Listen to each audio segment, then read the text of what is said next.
அஸ்ஸலாமு அலைக்கும் வரஹ்மத்துல்லாஹி வபரகாத்துஹு. கண்ணியத்திற்குரிய எல்லாம் வல்ல அல்லாஹு ஜல்ல ஷானஹு தஆலாவின் நல்லடியார்களே,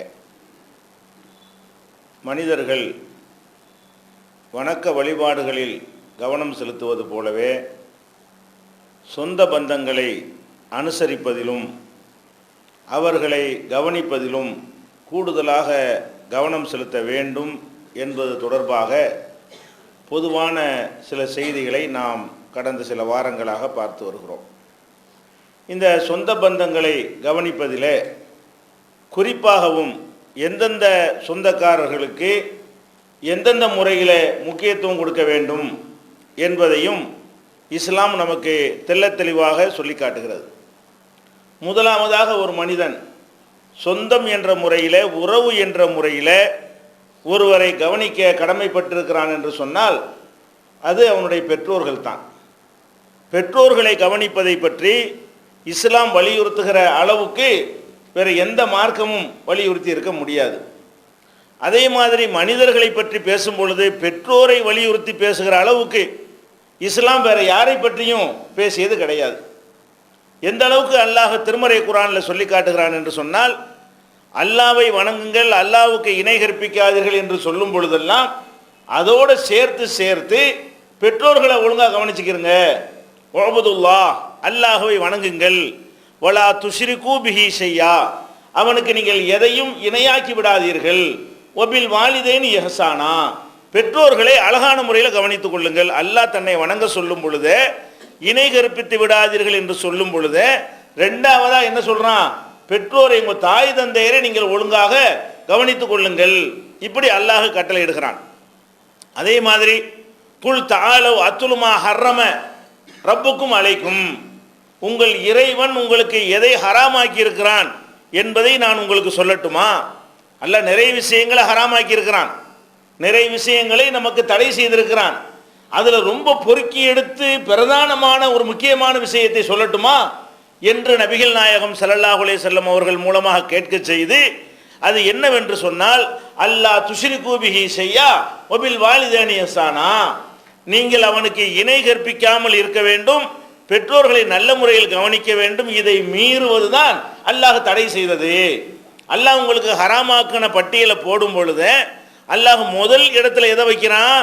அல்லாஹ்வுக்கு சமமாக யாரையும் வச்சிடாதீங்க, உங்களை நான் படைத்திருக்கிறேன், படைத்தவனுக்கு நிகராக நீங்கள் யாரையும் ஆக்கிவிடக்கூடாது என்பது முதல் விஷயம். இதை மீறினா முதலாவது ஹராம், பெரிய ஹராம், பெரிய பாவம். இரண்டாவது லிஸ்டில் அல்லாஹ் என்ன வைக்கிறான்? உங்கள் பெற்றோர்களை நல்ல முறையில் கவனித்துக் கொள்ள வேண்டும். அதை தவறினீர்களேயானால் அது அல்லாஹ் ஹராமாக்கியதில் பிரதானமான இடத்தை வைக்கிறது. அப்போ அல்லாஹ் நமக்கு தடுத்திருக்கிற ஷிர்க் என்ற நிரந்தர நரகத்தில் தள்ளக்கூடிய இணை கற்பித்தலுக்கு அடுத்த நிலையில நமக்கு என்ன சொல்லப்பட்டிருக்கிறது? பெற்றோரை துன்புறுத்துவது, பெற்றோரை கவனிக்க தவறுவது, பெற்றோருக்கு செய்கிற கடமைகளில் குறை வைப்பது அவ்வளோ பெரிய விஷயமாக மார்க்கத்தில் வலியுறுத்தப்பட்டிருக்கிறது. அல்லாஹ் இன்னொரு இடத்துல சொல்கிறான், ஓ கலா ரப்புக அல்லாஹ் தாபுது இல்லா ஐயாஹு, உமது இறைவன் உமக்கு ஆணையிடுகிறான். அல்லாஹ் குர்ஆனில் சொல்லி காட்டுகிறான், ஓ கலா ரப்புக அல்லாஹ் தாபுது இல்லா ஐயாஹு, அவனை தவிர நீங்கள் யாரையும் வணங்கக்கூடாது என்று அல்லாஹ் உங்களுக்கு கட்டளையிடுகிறான். அதோடு நிறுத்திக்கல, ஒபில் வாலிதைனி இஹ்சானா, பெற்றோரை நல்ல முறையில் கவனித்துக் கொள்ள வேண்டும் என்றும் கட்டளையிடுகிறான். என்னையத்தான் நீங்க வணங்கணும், அது முதல் கட்டளை. உங்க வாப்பா உம்மாவை ஒழுங்கா கவனிச்சுக்கிறணும், அது ரெண்டாவது கட்டளை. இப்படி அல்லாஹ் தன்னைய வணங்குவதோடு சேர்த்து அடுத்த நிலையில தாய் தந்தையரை கவனித்துக் கொள்ளுங்கள் என்று சொல்கிறான். இந்த வசனத்துல கொஞ்சம் விவரமாகவே விரிவாகவே என்ன செய்கிறான்? பல செய்திகளை தொடராக சொல்லுகிறான். எப்படி சொல்லுகிறான்? இம்மா எபுலுகன்ன இந்த கல் கிபர அஹதுஹுமா அவ் கிலாஹுமா, உன்னிடத்திலே உன் தாய் தந்தையரில் ரெண்டு பேருமோ அல்லது ஒருவரோ ஒரு முதுமையான வயதை அடைந்து விட்டால், நம்ம உசுரோட இருப்போம், நம்ம தாய் தந்தையர் முதிய வயசு உடையவர்களாக நம்முடைய பராமரிப்பில் இருப்பார்கள், அல்ல ரெண்டு பேரில் யாரோ ஒருத்தரோ தாயோ தந்தையோ நாம முதியோர்கள் அவங்க இருக்கும் பொழுது நம்ம கண்ட்ரோலில் இருப்பார்கள், நம்முடைய கவனிப்பில் கண்காணிப்பில் பொறுப்பில் இருப்பார்கள். இப்படி உன் தாய் தந்தை ரெண்டு பேரையுமோ அல்லது ரெண்டுல ஒரு ஆளையோ நீ அவர்களுடைய முதுமை நிலையிலே நீ அடைந்தால் என்ன செய்யணும்? ஃபலா தகுல்லஹுமா உஃபின், அவங்கள சீ என்று கூட சொல்லிடக்கூடாது. தாய் தந்தையரை முதிய வயசில் அடையும் பொழுது சீன்று சொல்வதற்கு உரிய பல நிகழ்வுகள் நடக்கும். ஏன்? அவங்க இளமையாக இருக்கக்கூடிய நேரத்தில் வேலை செஞ்ச மாதிரி மூளை வேலை செய்யாது. ஏன்னா மூளையெல்லாம் தளர்ந்து போய்விடும். அவங்க இளமையாக இருக்கும் பொழுது அவங்க உடல் ஒத்துழைச்ச மாதிரி முதுமையில் ஒத்துழைக்காது. அவங்க இருந்த இடத்துல மலஜலம் கழித்து விடுவார்கள். அது மாதிரி சுத்தமாக இருக்க மாட்டார்கள்.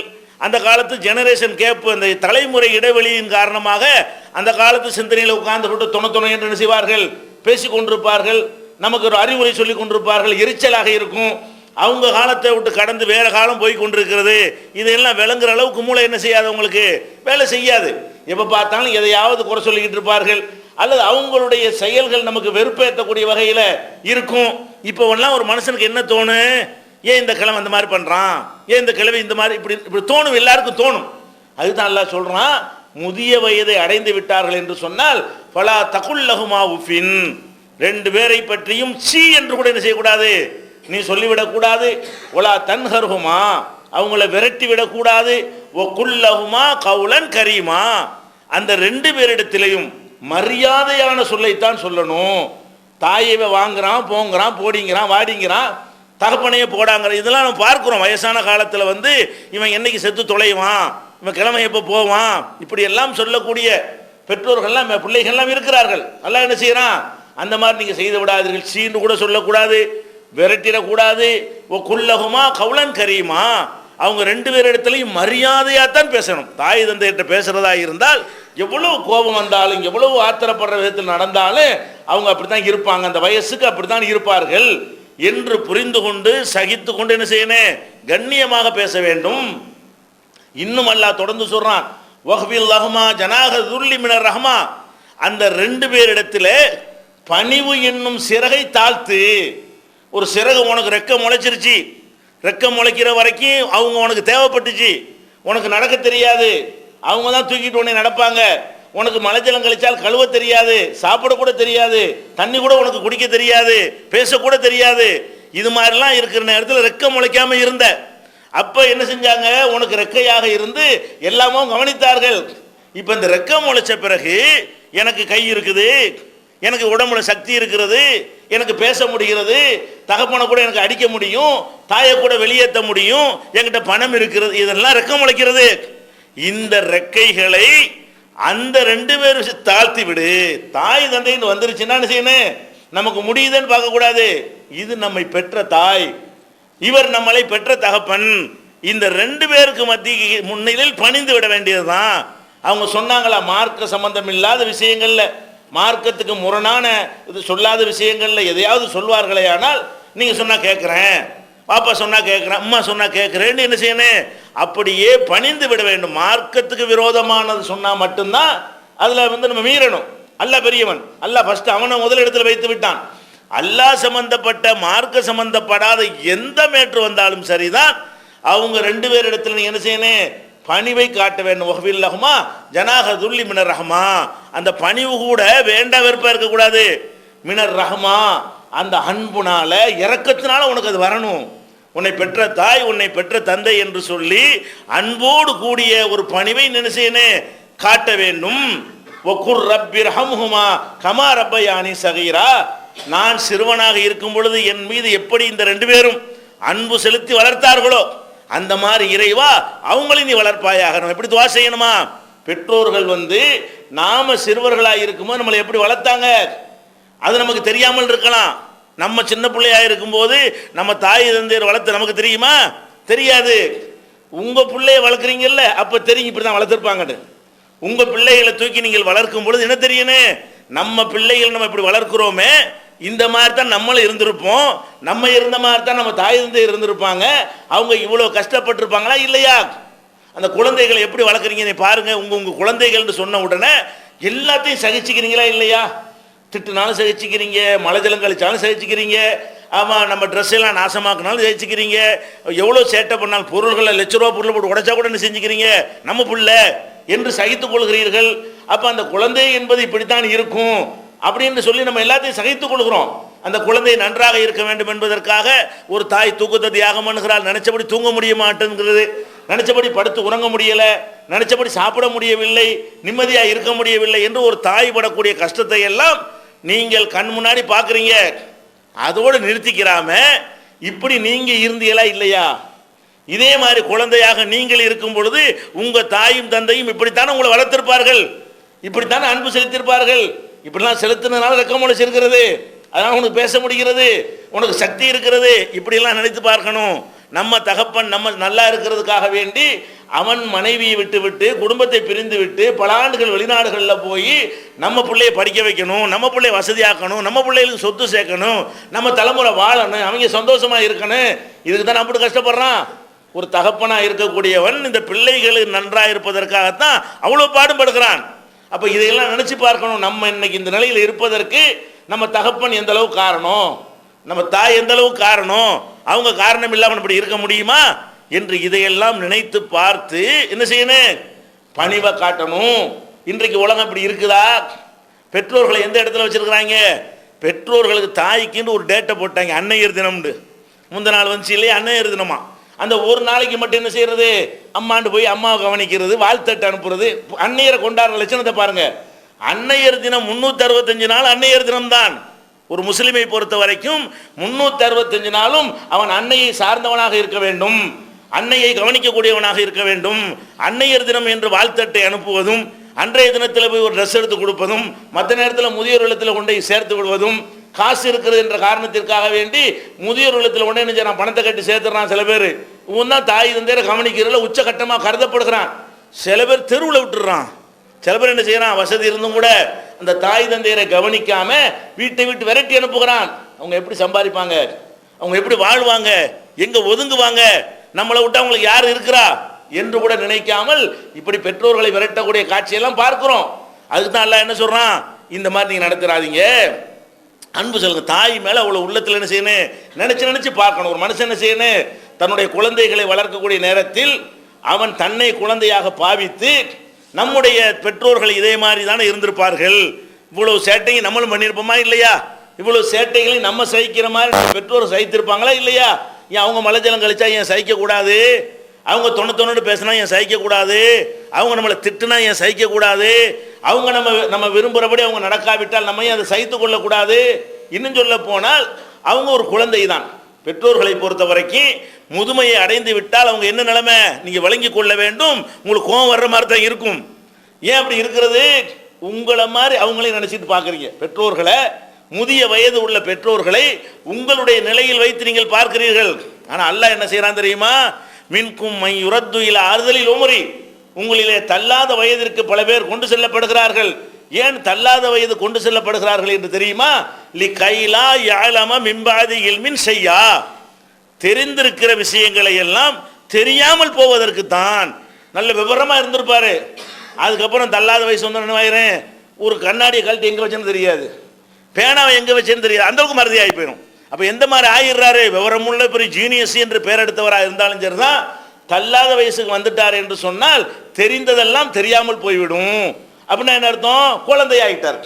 தெரிஞ்சதெல்லாம் தெரியாம போயிருச்சுன்னு சொன்னா, எல்லாம் மறந்து போச்சுன்னு சொன்னா, நீ ஏன் உன் பிள்ளையை பார்க்கிற மாதிரி உன் அப்பனை பார்க்க மாட்டேங்கிற?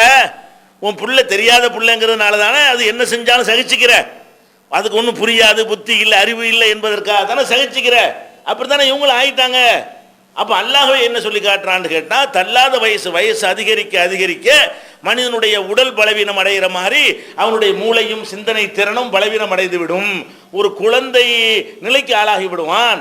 இன்னும் சொல்ல போனால் அல்லாஹ் இன்னொரு வசனத்தில் சொல்கிறான், ஒமன் அம்மிருஹு நுனக்கிசுஹு ஃபில் ஹல்கி, ஒரு மனிதனுக்கு நம்ம வாழ்நாளை அதிகமாக கொடுத்தோமையானால் அவனை ரிவர்ஸுக்கு ஆக்கி விடுகிறோம். ரிவர்ஸ்னா என்ன அர்த்தம்? இப்படி வளர்ந்துக்கிட்டே போவார்.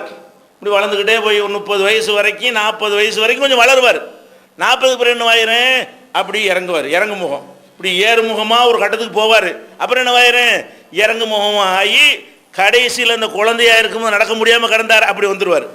குழந்தையா இருக்கும்போது பிடிச்சி நடக்குமே, அந்த நாளைக்கு கை ஊண்டி கம்பு ஊண்டி நடக்கிற மாதிரி ஆயிடுவார். குழந்தையா இருக்கும்போது படுக்கையில் மலைஜலம் கழிக்குமே, அந்த மாதிரி ஆயிடுறாரு. அப்போ இப்படி மேலே ஏறுற மாதிரி ஏறிக்கிட்டே இருக்காது.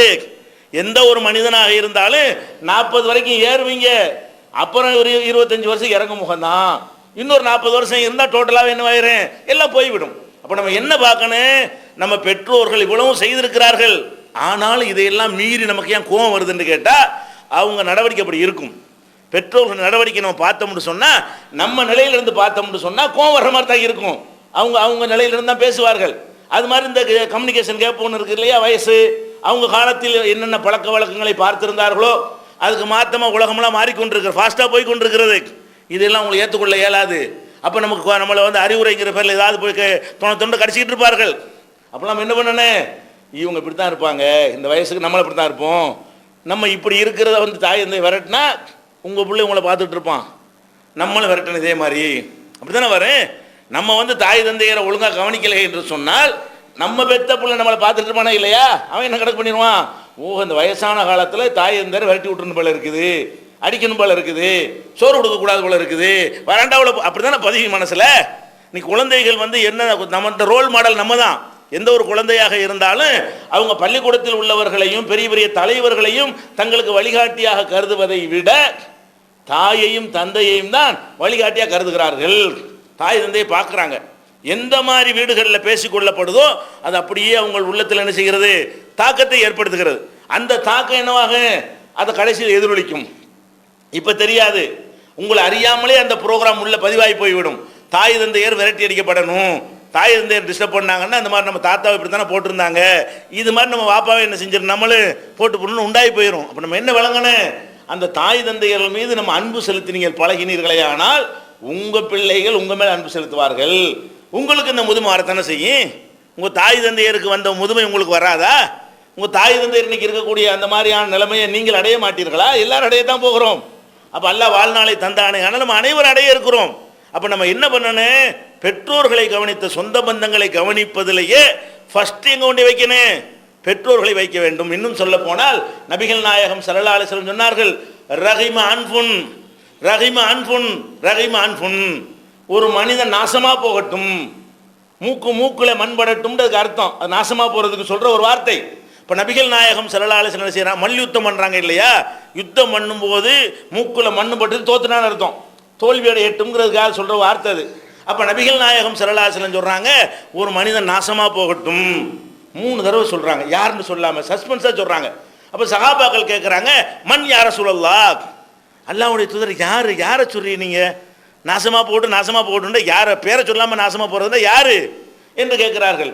அப்போ நபிகள் நாயகம் ஸல்லல்லாஹு அலைஹி வஸல்லம் சொன்னாங்க, எந்த மனிதனிடத்தில் அவனுடைய தாய் தந்தை 2 பேருமோ அல்லது தாய் தந்தையரில் ஒரு ஆளோ முதிய வயசில் அவனிடத்தில் உயிரோடு இருந்து அவங்களுக்கு பணிவிடை செய்து ஒருத்தன் சொர்க்கத்துக்கு போகலை என்று சொன்னால் அவன் நாசமாக போய் தொலையட்டும்.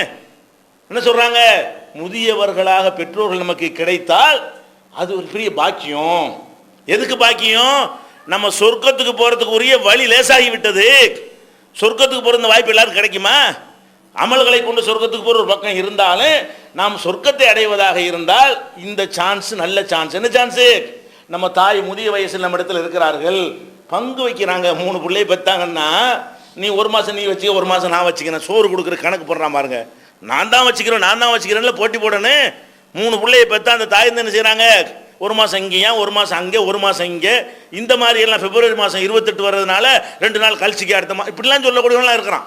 அப்போ இந்த மாதிரி மாதத்தை கணக்கு பண்ணிக்கிட்டு இருக்கிறானே, இது என்ன இருக்கு, பாக்கியம். தாய் தந்தை நமக்கு இருந்தார்களே, ஆனால் ரசூல் ஸல்லல்லாஹு அலைஹி வஸல்லம் என்ன சொல்கிறாங்க, இவன் நாசமாக போயிடுவான். யாரு, பாப்பாவும் உயிரோடு இருக்கிறாங்க, அம்மா உயிரோடு இருக்கிறாங்க, 2 பேரில் ஒரு ஆள் உயிரோடு இருக்கிறாங்க, தள்ளாத வயசில் இருக்கிறாங்க, அவங்களுக்கு பணிவிடை செய்தால் சொர்க்கம் கிடைக்கும். அதை கூட செய்யாமல் நாசமாக போயிட்டானே, சொர்க்கத்துக்கு போக முடியாமல் ஆகிட்டானே, இவன் நாசமாக போகட்டும். இது முஸ்லீமில் இடம்பெற்றிருக்கக்கூடிய ஆதாரபூர்வமான செய்தி. அப்போ நம்ம பெற்றோர்களை கவனித்தல் மார்க்கத்தில் ஒரு கடமையாகவும் இருக்கிறது, இல்லாட்டி பாவமாக போயிடும். செஞ்சால் என்ன கிடைக்கும், சொர்க்கத்துக்கு தானே இந்த மார்க்கத்தில் இருக்கிறோம். எதுக்கு இந்த மார்க்கத்தில் இருக்கிறோம், இஸ்லாம்ங்கிற மார்க்கத்தை நம்ம பேணி நடப்பதற்கு என்ன காரணம், இல்லாட்டி இஷ்டத்துக்கு வாழ்ந்துட்டு போயிடலாமே, மறுமையில் வெற்றி பெறணும், இந்த நோக்கத்துக்காக தான் நம்ம இருக்கிறோம். அப்போ நபிகள் நாயகம் ஸல்லல்லாஹு அலைஹி வஸல்லம் சொல்கிறார்கள், உங்கள் தாய் தந்தையரை கவனிப்பது தான் சொர்க்கத்தில் உங்களை கொண்டே சேர்க்கும். சொர்க்கத்தில் சேர்ப்பதற்கு இதை விட ஒரு பெரிய பாக்கியம் கிடையாது, ஒரு வழி, எளிதான ஒரு வழி மார்க்கம் கிடையாது என்று இந்த ஹதீஸில் நபிகள் நாயகம் ஸல்லல்லாஹு அலைஹி வஸல்லம் சொல்கிறார்கள். அதே மாதிரி ஒருத்தர் கேட்குறார், ஐயுல் அமலி அஹப்பு இலல்லாஹ், நபிகள் நாயகம் ஸல்லல்லாஹு அலைஹி வஸல்லம் அவங்கள்ட்ட கேட்குறாரு, அல்லாஹ்வுடைய தூதரே, நாங்கள் செய்கிற அமல்களில் அல்லாஹ்வுக்கு ரொம்ப விருப்பமானது எது, எவ்வளோ அமல்கள் நம்ம செய்கிறோம், இதில் அல்லாஹ்வுக்கு ரொம்ப விருப்பமானது எதுன்னு கேட்குறாரு. அப்போ நபிகள் நாயகம் ஸல்லல்லாஹு அலைஹி சொல்கிறாங்க அஸ்ஸலாத்து லி வக்திஹா, தொழுகையை அதனுடைய நேரத்தில் தொழுவது. முதல் கேள்விக்கு பதில் சொல்லிட்டாங்க. அவர் என்ன செய்கிறாரா, சும்மா ஐயுன், ரெண்டாவது என்ன, அதான் அல்லாஹ்வுக்கு ரொம்ப விருப்பமான அமல் என்னன்னு முதல்ல கேட்கும்போது உரிய நேரத்தில் தொழுவதுன்ட்டாங்க. இரண்டாவது என்ன அப்படின்னு கேட்ட உடனே பிர்ருல் வாலிதைன், உன் தாய் தந்தையரை ஒழுங்காக கவனிப்பது. ரெண்டாவது என்ன, உன் தாய் தந்தையரை ரொம்ப ரொம்ப கவனிப்பது, நன்றாக கவனிப்பது. சும்மா ஐயுன், மூணாவது என்ன என்று அவர் கேட்கிறார். அல் ஜிஹாது ஃபி சபீலில்லாஹ், அல்லாஹ்வுடைய பாதையில் உயிரை தியாகம் செய்ய வேண்டிய அவசியம் ஏற்பட்டால் அதுக்கு தியாகம் செய்வது. அப்போ தாய் தந்தையரை கவனிக்கிறது ஜிஹாதை விட பெருசு, தொழுகைக்கு அடுத்து. அல்லாஹ்வுடைய மேற்று தொழுகை என்பது ஜிஹாது என்பது ஒரு நியாயத்திற்காக ஒரு அக்கிரமத்தை எதிர்த்து உஸ்ரைய தியாகம் பண்ணுறன்னு போகிறோமே, அது ரொம்ப மஸ்ட் அவசியமான ஒன்று. சில நேரங்களில் அந்த மாதிரி ஒரு நெருக்கடி வரும் பொழுது கூட அது தாய் தந்தையரை கவனிப்பதற்கு பாதிப்பை ஏற்படுத்தும் என்று சொன்னால் நீ தாய் தந்தையை கவனி. ஒருத்தர் அப்படி வந்து சொன்னார், நபிகள் நாயகம் ஸல்லல்லாஹு அலைஹி வஸல்லம் மட்டும் சொன்னார், அல்லாஹ்வுடைய தூதரே ஜிஹாதுக்கு போகிறது என்னை சேர்த்துக்கிறங்க, ஜிஹாதுக்கு போகிற லிஸ்ட்டில் என்ன செய்கிறாங்க, என்னை சேர்த்துக்கிறங்கிறாரு. அப்போ ரசூல் ஸல்லல்லாஹு அலைஹி வஸல்லம் கேட்குறாங்க ஹய்யுன் வாலிதாக்க, உன் தாய் தந்தை உயிரோடு இருக்கிறாங்களா? ஆமாம். இப்போ ஃபீஹிமா ஜாஹித், அங்கே போய் ஜிஹாது பண்ணுவியா, என்ன ஜிஹாதுக்கு வர்றேங்கிற, போய் வாப்பா அம்மா அப்படி கவனியா. வாப்பா அம்மா வேணான்ற இடத்துல அவங்கள நீ இல்லைன்னா கவனிக்க ஆள் இல்லைன்னு சொன்னால் அதெல்லாம் தெரிஞ்சுக்கிட்டு கேட்குறாங்க. எல்லாருக்கும் இப்படி சொல்ல மாட்டாங்க. யாருக்கு தாய் தந்தையர் அவங்களே வாழ்ந்து கொள்வார்களோ இவர் கவனிக்க தேவையில்லை அந்த மாதிரி இருந்தால் சொல்லியிருக்க மாட்டாங்க. கட்டாயப்படுத்திலாம் யுத்தத்தை கூப்பிடுவார்கள். ஆனால் இவரை பற்றி விளங்கி இருக்கிறாங்க ரசூல் ஸல்லல்லாஹு அலைஹி வஸல்லம். தாய் தந்தை உசுரோடு இருக்கிறாங்கல்ல, நீ தான் போய் அவங்களை கவனிக்கணும். அந்த நிலையில் இருக்கும் பொழுது இப்போ என்ன ஜிஹாதுக்கு வர்ற, நீ போ அப்படின்னு சொல்லி ரசூல் ஸல்லல்லாஹு அலைஹி வஸல்லம் அனுப்பி வைக்கிறார்கள். அதே மாதிரி ஒருத்தர் வந்தார், உபாயுக்கல் ஹிஜ்ரா, அல்லாஹ்வுடைய தூதரே ஹிஜ்ரத்து செய்கிறதுக்காக நான் உங்கள்கிட்ட உறுதிமொழி எடுக்க வந்திருக்கிறேன். ஹிஜ்ரத்துனா என்ன, நம்ம இருக்கிற ஊரை விட்டுட்டு மார்க்கத்துக்காக எல்லாத்தையும் திறந்துட்டு போகிறதுக்கு பேர் ஹிஜ்ரத். வீடு வாச சொத்து சுகம் சொந்தம் பந்தம் எல்லாத்தையுமே விட்டுட்டு நான் அல்லாஹ்வுக்காக மார்க்கத்திற்காக நான் வேற ஒரு நல்ல ஊருக்கு போயிடுறேன். இந்த ஊரில் இருந்தால் என்னால் மார்க்கத்தை பேண முடியாது, மார்க்கத்தை அனுஷ்டிக்க முடியாது, பிரச்சாரம் செய்ய முடியாது, கொள்கையை ஒழுங்காக நான் கடைபிடிக்க இயலாது அப்படின்னு சொல்லி ஹிஜ்ரத் செஞ்சு போகிற பெரிய பயங்கரமான நன்மை உள்ள காரியம். ஒருத்தன் அல்லாஹ்வுக்காக வேண்டி வீடு வேணாம், வாசம் வேணாம், சொத்து வேணாம், சுகம் வேணாம், தாய் வேணாம், தந்தை வேணாம் இப்படிலாம் விட்டுட்டு போகிறானே, இது பெரிய ஒரு முக்கியமான விஷயம். அந்த மாதிரி ஒரு வேலைக்காக வேண்டி ரசூல் ஸல்லல்லாஹு அலைஹி வஸல்லம் அவங்கள்ட்ட கேட்குறாரு. அப்போ ரசூல் ஸல்லல்லாஹு அலைஹி வஸல்லம் கேட்குறாங்க, அதெல்லாம் சரிதான், உனக்கு தாயோ தந்தையோ ரெண்டு பேரில் யாராவது உனக்கு உயிரோடு இருக்கிறாங்களா? அவர் என்ன செய்கிறாரு, நாம் கிலாஹுமா ஹய்யுன், ரெண்டு பேருமே உசுரோடு தான் இருக்கிறாங்க, தாயும் உசுரோடு தான் இருக்கிறாங்க, தந்தையும் உயிரோடு தான் இருக்கிறாங்க. அப்போ நபி ஸல்லல்லாஹு அலைஹி சொன்னாங்க, ஃபர்ஜி ஃபஹ்சின் சோபத்துஹுமா, திரும்பி போய் அவங்களோட ஒழுங்கா நட, உன் தாய் தந்தையரை போய் ஒழுங்காக கவனிச்சிக்க, அவங்களுக்கு செய்ய வேண்டிய சேவையை அப்புறமேல ஹிஜ்ரத் பண்ணிக்கிறலாம். தாய் தந்தையரை விட்டுவிட்டு என்ன போய் ஹிஜ்ரத் பண்ண போகிற, உங்கள் அம்மாவும் அத்தாவும் கஷ்டப்படுறாங்க, அவங்க வேலையை அவங்களே பார்த்துக்கிற முடியாமல் இருக்கிறாங்க, இப்போ நாங்கள் மார்க்கத்துக்காக போகிறோன்னா என்னப்பா அர்த்தம், நீ ஹிஜ்ரத்து செய்யாட்டாலும் பரவாயில்லை, அங்கேருந்து தாய் தந்தையரை ஒழுங்காக கவனி. அப்போ இது எப்படிப்பட்ட ஒரு இடம், தாய் தந்தையரை பராமரித்தல் என்பதும் தாய் தந்தையரை கவனித்தல் என்பதும் ஜிஹாதுக்கு மேலே, ஹிஜ்ரத்துக்கு மேலே, அல்லாஹ்வை வணங்குறதுக்கு அடுத்த நிலையில் இந்த மாதிரியான ஒரு இடத்தில் வைக்கக்கூடிய ஒரு நல்ல ஒரு பணியாக இருக்கிறது. இதில் நம்ம யாருக்கெல்லாம் அல்லாஹ் அந்த பாக்கியத்தை கொடுத்துருக்கானோ, தாய் தந்தையருடைய மனம் கோணாமல் நடந்து நம்ம ஒவ்வொரு தடவை நடக்கும்போது என்ன நினச்சிக்கிறோம், இபாதத்தை நினச்சிக்கிறணும்.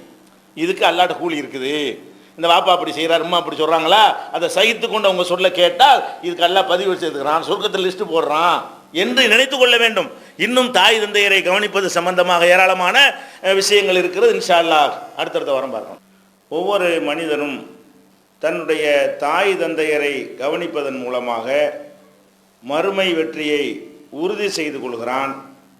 தாய் தந்தையரை தொல்லைப்படுத்துவதன் மூலமாக அவன் மறுமை வாழ்வை பாழாக்கி கொள்கிறான் என்ற அளவுக்கு இந்த மார்க்கத்தில் பெற்றோரை கவனிப்பது மிக அதிகமாக வலியுறுத்தப்பட்டிருக்கிறது. நபிகள் நாயகம் ஸல்லல்லாஹு அலைஹி வஸல்லம் அவர்கள் பெரும்பாவங்களை பட்டியல் போடும் பொழுது அல் கபாயிரு அல் இஷ்ராக்கு பில்லா, மனிதர்கள் செய்கிற பாவங்களிலேயே மிகப்பெரிய பாவங்கள் எவை என்று சொன்னால் அல்லாஹ்வுக்கு இணை கற்பித்தல். முதலாக அல்லாஹ்வுடைய இடத்துல வேற யாரையாவது எதையாவது வைத்து விட்டோம் என்று சொன்னால் அதுதான் பாவத்திலே பெரிய பாவம் என்று சொல்லிவிட்டு இரண்டாவது பாவமாக அவர்கள் சொல்கிறார்கள் உக்கூக்குல் வாலிதைன், பெற்றோர்களை நோவினைப்படுத்துவது, தொல்லைப்படுத்துவது, துன்புறுத்துவது, இது இரண்டாவது பெரிய பாவம் என்று சொல்கிறார்கள். இதற்கு பிறகுதான் கொலை, விபச்சாரம், பொய் சாட்சி எல்லாம் நபிகள் நாயகம் ஸல்லல்லாஹு அலைஹி வஸல்லம் அவர்கள் பட்டியல் போடுகிறார்கள். அப்போ அல்லாஹ்வுக்கு செய்கிற பாவங்களிலேயே பெரிய பாவம் என்று பட்டியல் போட்ட நபிகள் நாயகம் ஸல்லல்லாஹு அலைஹி வஸல்லம் அவர்கள் அதை வருஷப்படுத்தும் பொழுது அல்லாஹ்வுக்கு இணை கற்பிக்கிறதுக்கு அடுத்த இடத்துல வைத்து, இரண்டாவது இடத்துல வைத்து சொன்னது தாய் தந்தையரை துன்புறுத்துவது. எந்த ஒரு மனிதன் தாய் தந்தையரை துன்புறுத்துகிறானோ அவன் மிகப்பெரிய பஞ்சமா பாதகங்கள் என்று சொல்லக்கூடிய மிகப்பெரிய பாவம் செய்தவர்களை அடங்கி விடுகிறான். இப்படி நபிகள் நாயகம் ஸல்லல்லாஹு அலைஹி வஸல்லம் அவர்கள் நமக்கு எச்சரிக்கை செய்திருக்கிறார்கள். அப்போ பெற்றோர்களை துன்புறுத்துவது விளையாட்டு போல, மார்க்கத்துக்கு சம்பந்தமில்லாத விஷயத்தை போல, நம்ம பெற்றோருக்கு சரிக்கு சரியாக நின்று அவங்கள கஷ்டப்படுத்துவது ஒரு பெரிய மார்க்கத்துக்கு சம்பந்தம் இல்லை, அது அல்லாஹ் ஒன்றும் கேட்க மாட்டான் என்கிற மனநிலை தான் அதிகமான மக்களிடத்தில் இருக்கிறது. தொழுகை நடத்துகிறார்கள், நோன்பெல்லாம் சரியாக நோக்கிறார்கள், ஹஜ்ஜுக்கெல்லாம் கூட போகிறார்கள், ஆனால் தாய் தந்தையரை கவனிக்கிறதுல கோட்டை விட்டுறாங்க. அப்போ அதுக்கு என்ன அர்த்தம்? இது மாதிரி வணக்க வழிபாடுகளை நம்பிக்கை இல்லாத ஒருத்தன் இப்படி செஞ்சால் அதை ஒரு கணக்கில் எடுத்துக்கொள்ளலாம். இந்த பெற்றோர்களை தொல்லைப்படுத்தக்கூடியவங்களை பார்த்தீங்கன்னு சொன்னால் மார்க்கத்தில் ஈடுபாடாக தான் இருக்கிறார்கள். பார்த்தா தொழுகிறாங்க, எல்லாமே கரெக்டாக செய்கிறார்கள். தாய் தந்தையர் என்ற விஷயம் வரும்பொழுது மாத்திரம் அவங்கள ரொம்ப ஒரு கொடுமைப்படுத்தக்கூடியவர்கள் இருப்பதை நம்ம பார்க்கிறோம். அப்போ நம்ம பயந்து கொள்ள வேண்டும், நம்முடைய எல்லா விதமான நன்மைகளும் பாழாகிவிடும். ஒரு பெரிய பாவம் இது. அதே மாதிரி பெரிய பாவம் என்றால் துன்புறுத்துவது என்றால் அடிக்கிறது, உதைக்கிறது, தெருவுலதைக்கு போடுறது, கஞ்சி ஊத்தாமல் இருக்கிறது என்பது மாத்திரம் நினைக்கக்கூடாது. ஏசுவது, திட்டுவது கூட பெரிய பாவம் தான். பெற்றோர்களை ஏசுவதையும் திட்டுவதையும் கூட இந்த மார்க்கம் பாரதூரமான விஷயமாக கருதுகிறது. அலி ரலியல்லாஹு அன்ஹு அவர்கள் அவங்க ஆட்சி பொறுப்பில் ஜனாதிபதியாக இருக்கும் பொழுது ஒருத்தர் வந்து கேள்வி கேட்குறார், நீங்கள் நபிகள் நாயகம் ஸல்லல்லாஹு அலைஹி வஸல்லத்துடைய மருமகனாக இருக்கிறீங்க, அவங்க குடும்பத்தில் ஒரு நபராகவும் இருந்தீங்க, உலக மக்களுக்கெல்லாம் சொல்லாமல் உங்களுக்கு மட்டும் சிறப்பாக நபிகள் நாயகம் ஸல்லல்லாஹு அலைஹி வஸல்லம் அவர்கள் எதையாவது சொல்லி தந்திருக்கிறாங்களா? ஏன்னா பொதுவாக மக்களுக்கு சொல்லக்கூடிய போதனை தனியாக இருந்தாலும் வீட்டுக்குள்ளே சொந்த பந்தம்ங்கிற வகையில் உங்களுக்கு ஸ்பெஷலாக எதையாவது சிறப்பாக நபிகள் நாயகம் ஸல்லல்லாஹு அலைஹி வஸல்லம் சொல்லி தந்திருக்கிறாங்களா என்று கேட்ட உடனே அவங்க இதை கேட்ட உடனே அலி ரலியல்லாஹு அன்ஹு கடுமையாக கோபப்பட்டு, இந்த மாதிரி ரசூல் ஸல்லல்லாஹு அலைஹி வஸல்லம் அவர்கள் எந்த ஒன்றை எங்களுக்கு சொன்னார்கள் அதை மக்களுக்கு சொன்னார்கள், மக்களுக்கு சொன்னதைத்தான் எங்களுக்கும் சொன்னார்கள், அவர்கள் ஒரு விஷயத்தையும் யாருக்கும் மறைத்தது கிடையாது என்று சொல்லிவிட்டு ஒரு சந்தர்ப்பத்தில் நான் மாத்திரம் இருக்கும் பொழுது ஒரு 4 செய்தியை சொன்னார்கள். அதெல்லாம் நான் இப்போ அதையும் பொதுவாக்கிடுறேன். என்னிடத்தில் சொன்னார்கள், நான் மாத்திரம் அப்போ இருந்தேன், இதுவும் எல்லாருக்கும் உரியது தான், ஏதோ ரகசிய ஞானம் இருக்குது என்று வந்துவிடக்கூடாது என்பதற்காக வேண்டி அவங்க என்ன செய்கிறாங்கன்னு கேட்டால் இந்த 4 விஷயத்தை நபிகள் நாயகம் ஸல்லல்லாஹு அலைஹி வஸல்லம் சொன்னாங்க, அதை நான் இப்போது உங்கள்கிட்ட சொல்லிடுறேன், இதை தவிர நான் வேற ஒன்றையும் தனியாக எதுவும் கேட்டது கிடையாது, நீங்கள் எல்லாம் கேட்டது தான் நானும் கேட்டதுன்னு சொல்கிறாங்க. அந்த 4 விஷயம் என்ன? முதலாவது விஷயம் என்னன்னு கேட்டால் லஅனல்லாஹு மன் லஅன வாலிதைஹி, தாய் தந்தையரை எவன் சபிக்கிறானோ அவனை அல்லாஹ் சபிக்கிறான். ஒரு நாள் நாங்கள் உட்கார்ந்துருக்கும் பொழுது, தனியாக இருக்கும் பொழுது நபிகள் நாயகம் ஸல்லல்லாஹு அலைஹி வஸல்லம் அவர்கள் இதை எனக்கு சொன்னாங்க. இது எனக்கு மட்டும் உள்ளது இல்லை, நான் இப்போ இருந்ததுனால என்கிட்ட சொன்னாங்களே தவிர இது எல்லாருக்கும் உள்ளது தான். தாய் தந்தையரை யார் சபிக்கிறானோ அவனை அல்லாஹ் சபிக்கிறான், ஒரு விஷயம். ரெண்டாவது என்ன? லஅனல்லாஹு மன் ஸபஹ லி கைரில்லாஹ், அல்லாஹ்வை தவிர மற்றவர்களுக்காக ஒன்றை அறுத்து பலியிட்டால் அவனையும் அல்லாஹ் சபிக்கிறான். நாகூர் ஆண்டவருக்காக இருக்கிறேன், ஏர்வாடி இப்ராஹிம் சாஹிபுக்காக இருக்கிறேன், மொஹிதீன் அப்துல் கார் ஜிலானிக்காக இருக்கிறேன் எல்லாம் ஆடு மாடு கோழி எல்லாம் அறுக்கிறார்கள். இந்த மாதிரி ஒருவன் அறுப்பானையானால் அவனையும் அல்லாஹ் சபிக்கிறான். இது ரெண்டாவதாக சொன்ன விஷயம். மூணாவதாக லஅனல்லாஹு மன் ஆவா முஹதிஸன், மார்க்கத்தில் இல்லாத பிதஅத்தை யார் உண்டாக்குறானோ அவனுக்கு யார் சப்போர்ட் பண்ணுகிறானோ, அவனுக்கு யார் ஆதரவாக இருக்கிறானோ, அவனுக்கு யார் அடைக்கலம் கொடுக்கிறானோ அவனையும் அல்லாஹ் சபிக்கிறான். இவன்லாம் மார்க்கத்தில் ஒன்று உண்டாக்குறான், எதிர்த்து அவன் விரட்டணும், நம்மளும் சேர்ந்துக்கிட்டு முட்டு கொடுத்தோன்னு வைங்க, அவன் மட்டும் சாபத்துக்குரியவன் இல்லை, பிதஅத்தான மார்க்கத்தில் இல்லாத விஷயத்தை யார் உண்டாக்கி அதுக்கு அடைக்கலமும் ஆதரவும் கொடுத்து சப்போர்ட் பண்ணுகிறார்களோ அவங்கள அல்லாஹ் வந்து சபிக்கிற பொறுப்பை ஏற்றுக்கொள்கிறான். மூணாவது. நாலாவது சொன்னார்கள் லஅனல்லாஹு மன் கய்யர மனாரல் அர்லி, பூமியிலே வைக்கப்பட்டிருக்கிற அடையாள சின்னங்களை யார் மாற்றி அமைக்கிறானோ அவனையும் அல்லாஹ் என்ன செய்கிறான், சபிக்கிறான். இப்படி 4 விஷயத்தை சொல்கிறார்கள். அப்போ இந்த 4 விஷயம்தான் அல்லாஹ் சபிக்கிறான் என்று சொல்லி என்னிடத்தில் நான் மாத்திரம் இருக்கும் பொழுது சொன்ன விஷயம் என்று சொல்கிறாங்க. இதை நம்ம விளங்கி கொள்ள வேண்டும். இந்த 4 விஷயத்தையும் நம்ம என்ன செய்யணும், புரிந்து கொள்ள வேண்டும். அப்போ இன்னைக்கு நம்ம நடைமுறையில் பார்க்குறோம், மக்களுக்கு அடையாளம் காட்டுவதற்காக வேண்டி அறிவிப்பு பலகைகள் போடுறாங்க, திசை காட்டிகள்லாம் போடுறாங்க. இந்த பக்கம் வந்து திருச்சின்னு போட்டிருப்பானா, நம்ம திருப்பி இப்படி விட்டோன்னு வைங்க, வேற பக்கம் காட்டி விட்டு போனால் அவன் கோயம்புத்தூருக்கு போயிடுவான். திருச்சின்னு நினச்சிக்கிட்டு போகிற மாற்றி விட்றது தானே இது சாபத்துக்குரிய வேலை தானே. அப்போ ஒரு அடையாளம் என்று வைத்திருக்கும் பொழுது இந்த தெருவுன்னு ஒரு போர்டை போட்டு வச்சுருந்தான்னு சொன்னால் அந்த தெருவை காட்டுற விதமாக அது அமைந்து இருக்க வேண்டும். அப்படி வைத்ததை திருப்பிக்கிட்டு வேற பக்கம் திருப்பி விட்டீங்கன்னா மக்கள் நிறைய பேர் அதனால் தடுமாறி போயிடுவான், தப்பான வழிக்கு போயிடுவான். பெரிய ரிஸ்க்கு, பெரிய கஷ்டம், அவனுக்கு பெரிய டைம் வேஸ்ட்டாகவும் பண விரயமாகவும் மன உளைச்சலுக்கு உள்ளாயிருவான். இதான் மாற்றி அமைக்குதல் என்பது. அதே மாதிரி ஒரு ஊருக்கு போகிறதுக்காக அரசாங்கத்தில் அந்த போர்டெல்லாம் வச்சுருப்பாங்க, அதில் கொண்டு போஸ்டர் போட்டு மறைக்கிறது. அப்போ எதுக்கு அதை வைக்கிறான், ஒவ்வொருத்தரும் தங்களுடைய வழிகளை கண்டுபிடிக்கிறதுக்காக வேண்டி அதை செய்கிறான். அதில் கொண்டு போஸ்டர் ஓட்டலாமா, அதை போய் மறைக்கிற மாதிரி ஏதாவது செய்யலாமா? இதெல்லாம் வந்து அந்த வழிகாட்டுவதற்குரிய அடையாளங்களை மாற்றவே கூடாது. அது பயங்கரமான அல்லாஹ்வுக்கு கோப பார்வை ஏற்படுத்தக்கூடிய பாரதூரமான ஒரு குற்றம் என்று நபிகள் நாயகம் இது ஒரு விஷயத்தை சொல்கிறாங்க. இது சர்வசாதாரணமாக செய்கிறாங்க. எல்லா விதமான ஊரை காட்டக்கூடிய போஸ்டர்கள்லையும் கல்வெட்டுலையும் போஸ்டரை ஒட்டி ஒட்டி மறைச்சிருக்கிற காட்சியை பார்ப்பீங்க. நம்ம காரில் போயிட்டு இருக்கும்போது எந்த பக்கம் போகிறேன்னு தெரியாது, பார்த்தா இருக்கும், ஒட்டி தான் இருப்பான் அரசாங்கத்தில். அதுக்கு மேலே இவன் வேற ஒன்று ஒட்டி என்ன செய்வான், அவனுடைய கட்சி கூட்டம், அவனுடைய வேறு விஷயங்கள்லாம் போஸ்டர் போட்டு டிஜிட்டல் பேனர் வச்சு மறைக்கக்கூடிய காட்சிகள்லாம், மைல் கல்ல மறைக்கிறது, இத்தனை கிலோமீட்டரில் இவ்வளோ இருக்குன்னு காட்டினா அது மக்களுக்கு தெரியணுமா இல்லையா, அதில் கொண்டு என்னத்தையா வச்சு மறைக்கிற காட்சியெல்லாம் நம்ம பார்க்குறோம். இதுக்கு அல்லாஹ் வந்து சபிக்கிறான். அதே மாதிரி பிதஅத்து செய்கிற விஷயங்களை பிதஅத்து செய்கிறவனுக்கு அடைக்கலம் கொடுக்குறானே அவனையும் அல்லாஹ் சபிச்சா அவனை எப்படி சபிப்பான்? பிதஅத்து செய்கிறவனுக்கு யார் சப்போர்ட் பண்ணுறானோ அவனை அல்லாஹ் சபிக்கிறான் என்றால் அப்போ செஞ்சவனை எப்படி இருக்கு, டபுள் சாபம் கிடைக்குமா இல்லையா? அப்போ பிதஅத்திலிருந்து நம்ம கவனமாக எச்சரிக்கையாக இருந்திருக்க வேண்டும்னு 2வது சொல்கிறாங்க.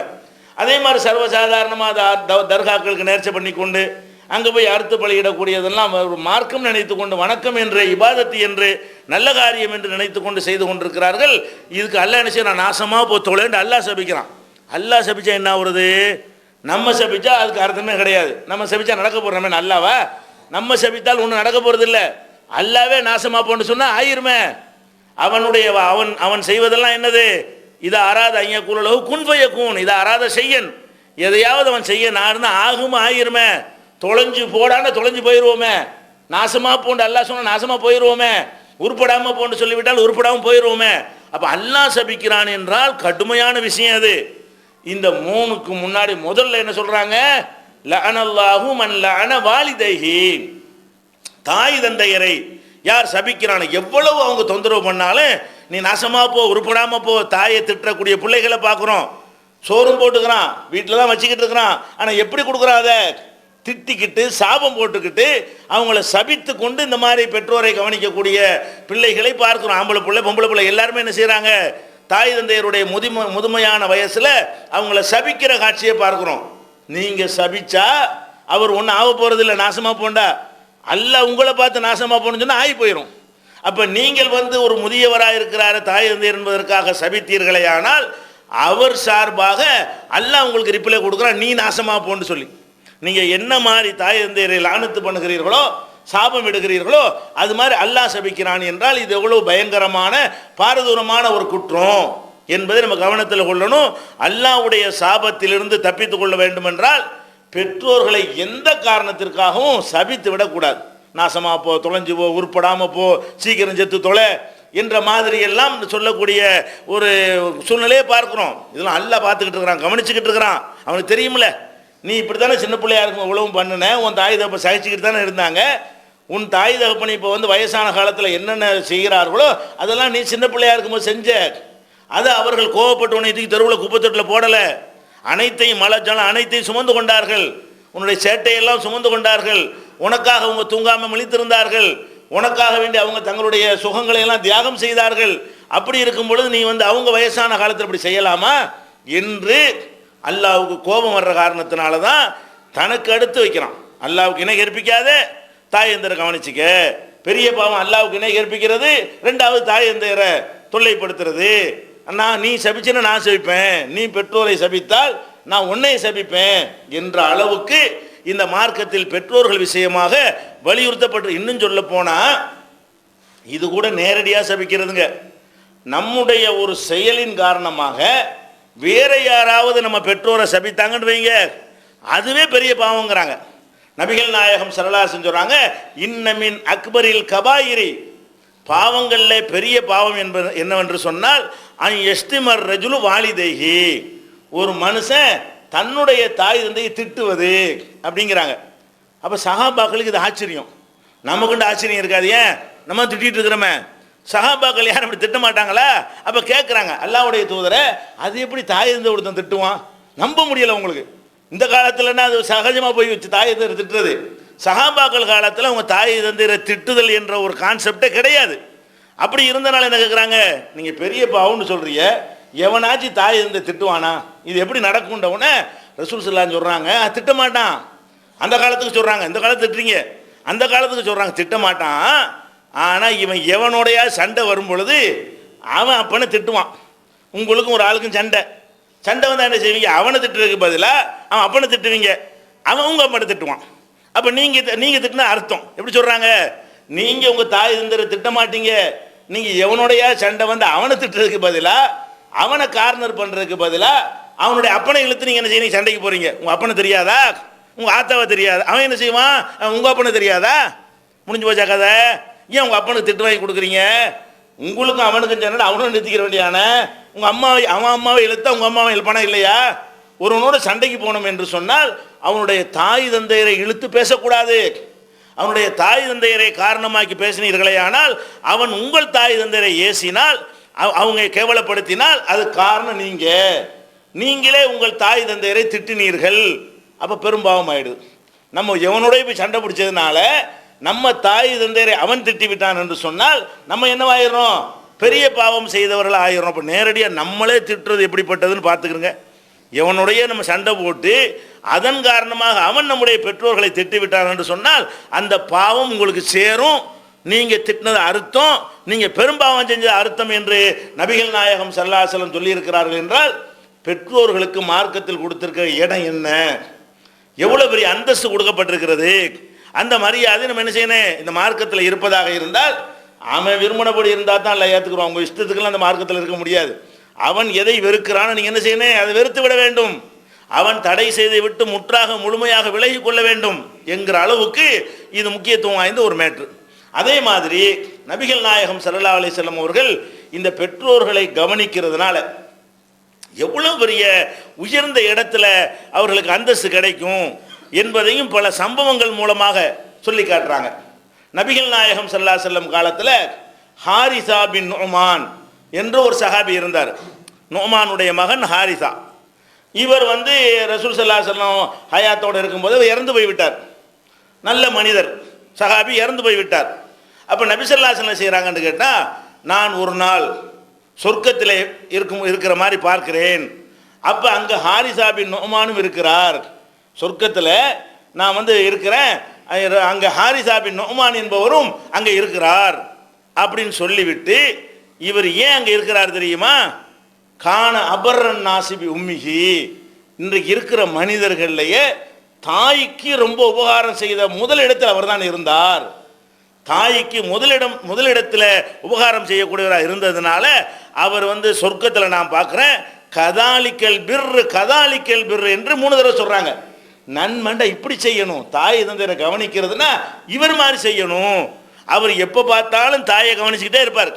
அவருடைய வணக்க வழிபாடு இல்லாத எந்த நேரமாக இருந்தாலும் தாயோட உட்கார்ந்து சோறு போடுறதெல்லாம் கவனிக்கிறது என்றால் எவ்வளவுக்கு நேரம் ஒதுக்க முடியுமோ அவங்க பக்கத்தில் உட்காந்து கையமைக்க விடுறது, காலமைக்க விடுறது என்கிற அளவுக்கு, இப்படி தாயுடைய மனம் குளிர்ற அளவுக்கு நம்முடைய கடமையான காரியங்கள் போக மற்ற நேரத்தை பயன்படுத்தி கொண்டு கவனிப்புன்னு அப்படி கவனிச்சிருக்கிறார். தாயை அந்த மாதிரி கவனித்திருக்கிறார். நபிகள் நாயகம் ஸல்லல்லாஹு அலைஹி வஸல்லம் இந்த ஹாரிசா தாயை அவ்வளோ அற்புதமாக கவனித்தார். கவனித்தல் என்றால் அப்படித்தான் கவனிக்கணும், அவரை மாதிரி தான் கவனிக்கணும் என்பதற்கு முன்மாதிரியாக இருந்தார். அதனால நான் அவரை சொர்க்கத்தில் பார்த்தேன். அப்போ நம்ம சொர்க்கத்துக்கு போவதற்கு தாய் தந்தையரை எந்த மாதிரி நம்ம கவனிக்கிறோமோ அதுக்கு தகுந்தவாறு என்ன செய்கிறது? கிடைக்கிறது. அந்த அடிக்கடி கேள்விப்பட்டிருக்கக்கூடிய பல சந்தர்ப்பங்களில் உங்களுக்கு சொல்லி காட்டுற சம்பவம் இருக்கிறது. 3 பேர் இந்த குகையில் மாட்டிக்கொள்வார்கள். 3 பேர் போய் கொண்டிருப்பார்கள் பிரயாணம் பண்ணி. முந்தின சமுதாயத்தில் இதை நபிகள் நாயகம் ஸல்லல்லாஹு அலைஹி வஸல்லம் நமக்கு சொல்லி காட்டுறாங்க. முந்தைய சமுதாயத்தில் 3 பேர் பயணப்பட்டு போய் கொண்டிருந்தார்கள். அப்போ திடீரென்று மழை பெய்தது. மழைக்காக வேண்டி பக்கத்தில் இருக்கிற ஒரு மலை குகையில் போய் என்ன செஞ்சாங்க, ஒதுங்கினார்கள். மழை விட்டவுடனே வெளியே வரலாம் என்று. உள்ளே போன உடனே ஒரு பெரிய பாறை உருண்டு வந்து அந்த குகையுடைய வாசலில் உட்கார்ந்து அடைத்து விட்டது. 3 பேரும் சேர்ந்து தள்ளினாலும் அதை தள்ள முடியாது. அந்த மாதிரி மாட்டிக்கொண்டார்கள். அப்போ சத்தம் போட்டாலும் யாருக்கு விளங்காது, மக்கள் நடமாட்டமே இல்லை. அப்போ உள்ளே அடங்கிட்டா என்ன ஆயிரமோ துணிஞ்சு வச்சுக்கதை, அங்கே சோறு இல்லாமல் தண்ணி இல்லாமல் கிடந்து சாக வேண்டியதான் என்கிற அளவுக்கு அவர்கள் வந்த பிறகு 3 பேரும் கூடி ஆலோசனை செய்கிறாங்க. நம்ம அல்லாட்ட துவா செய்வோம், அல்லாஹ் நினைச்சா காப்பாற்றுவான்ல. இந்த கல்லை நமக்கு பெரட்ட முடியாது, ஆனால் அல்லாஹ் நினைத்தான் என்று சொன்னால் இதிலிருந்து நம்மளை காப்பாற்றுவான். நம்ம எதை முடியாதுன்னு நினைக்கிறோமோ அதிலிருந்து காப்பாற்றுவான். நம்ம என்ன செய்வோம், நம்ம வாழ்க்கையில் செஞ்ச சில நல்லறங்கள் இருக்கும் இல்லையா, அதை சொல்லி யா அல்லாஹ் உனக்காக நான் இந்த நல்ல காரியம் செஞ்சேன், இதுக்காக வேண்டியாவது எங்களை காப்பாற்று என்று கேட்போம். அவனுக்கு தனிப்பட்ட வாழ்க்கையில் சிறந்த நல்ல காரியம் நம்ம செஞ்சுருப்போம். நம்ம வாழ்நாளில் எத்தனையோ காரியங்கள் செஞ்சுருப்போம். அதில் ஒரு காரியமோ 2 காரியமோ ஒரு 10 காரியமோ ரொம்ப இஹ்லாஸாக செஞ்சதாக இருக்கும், ரொம்ப தூய்மையான எண்ணத்தோடு செஞ்சதாக இருக்கும். எந்த விதமான உலக நோக்கத்துக்கு இல்லாமல் அல்லாஹ்வுக்குண்டே செஞ்ச காரியம் 1ஓ 2ஓ எந்த மனிதன் வாழ்க்கையிலும் என்ன செய்யாது இல்லாமல் இருக்காது. அவங்க என்ன செய்கிறாங்க, இந்த மாதிரி நம்ம நினைத்து பார்த்து கேட்போம் அப்படின்னு. ஒருத்தர் என்ன செய்கிறாரு, யாரெல்லாம் என்கிட்ட ஒருத்தர் வேலை செஞ்சார், கூலி வாங்க போயிட்டாரு, நான் தேடி பார்த்தேன் வரல. அந்த கூலியை வைத்து நான் என்ன செஞ்சேன், ஒரு ஆடை வாங்கி விட்டேன், அது பல ஆடாக மாறுனுச்சு. அப்புறம் மாட்டு பண்ணையாக போச்சு, ஆட்டு பண்ணையாக போச்சு, பெரிய லெவலுக்கு அது வளர்ந்து போச்சு. கொஞ்ச நாளைக்கு அப்புறம் அந்த ஆள் வந்தார், என் கூலியை தாண்டு கேட்டார். கூலியை மட்டும் கொடுத்தாலே வாங்கிட்டு போயிருப்பார், சண்டைக்கெல்லாம் வந்திருக்க மாட்டார். இது அவருக்கு தெரியாது. அவர் கேட்டது என்ன கூலி, அதை கொடுத்து அனுப்பியிருக்கலாம். ஆனால் நான் என்ன செஞ்சேன், இது அவருடைய காசுலாம் நம்ம வாங்கணும், இது அவருக்காக வளர்த்து வந்த உடனே கொடுத்துருவோம்னு நினச்சா வாங்கணும், இது அவருக்கு தெரியாட்டான் அல்லாஹ்வுக்கு தெரியுமே என்பதற்காக வேண்டி இந்த ஆடு மாடு எல்லாம் உனக்குரியதான் என்று நான் சொன்னேன். அந்த ஆள் என்ன சொன்னார், ஏப்பா கேலி பண்ணுற, கேலி தான் நினைப்பாங்க, கூலியைத்தான் 100 ரூபா கூலியைத்தாண்டு கேட்டால் இந்த அம்புட்டையும் எடுத்துகிட்டு போண்டா, என்னை கிண்டல் பண்ணாதப்பா, நான் ஒரு ஏழை தொழிலாளி, எனக்குரிய கூலியை கூடி என்றவர் சொன்னார்.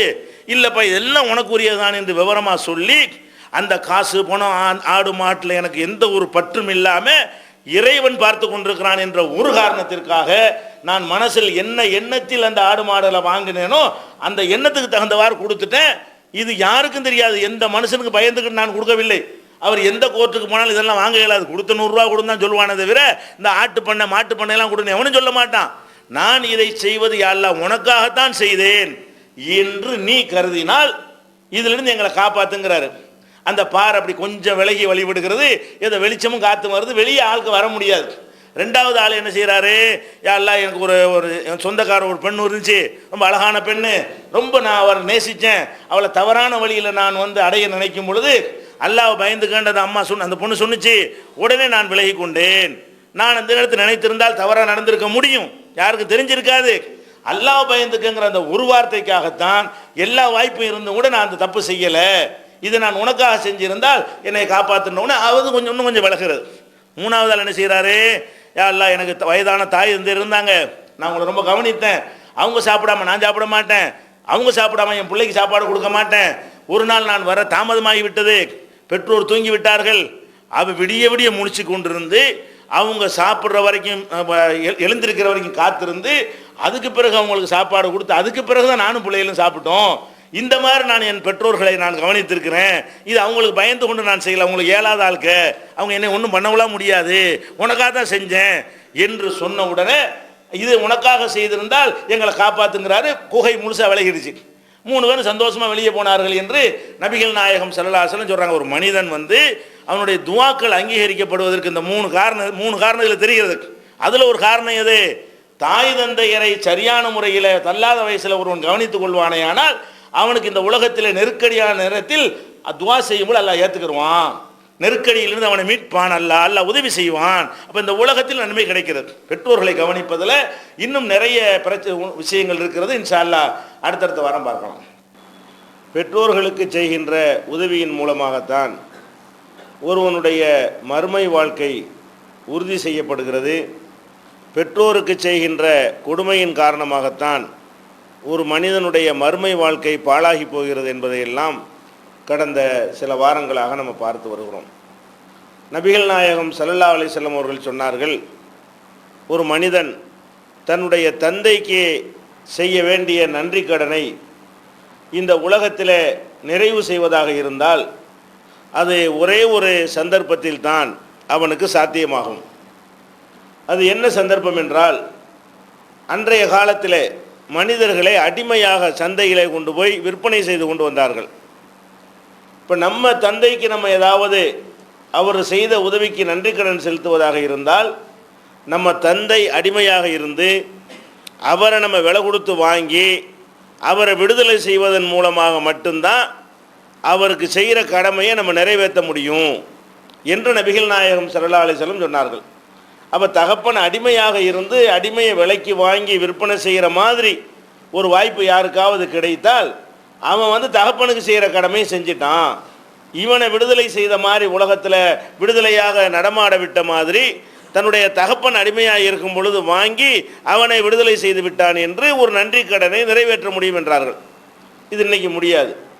நபிகள் நாயகம் ஸல்லல்லாஹு அலைஹி வஸல்லமுடைய காலத்திற்கு சில நூறு ஆண்டுகளிலேயே உலகத்தில் அடிமை முறை ஒழிக்கப்பட்டு விட்டது. இனிமேல் நம்ம யாருடைய தகப்பனார் போய் அடிமையாக விற்பனை செய்யப்பட மாட்டார். நம்முடைய தாயார் அடிமையாக விற்பனை செய்யப்பட போவது கிடையாது.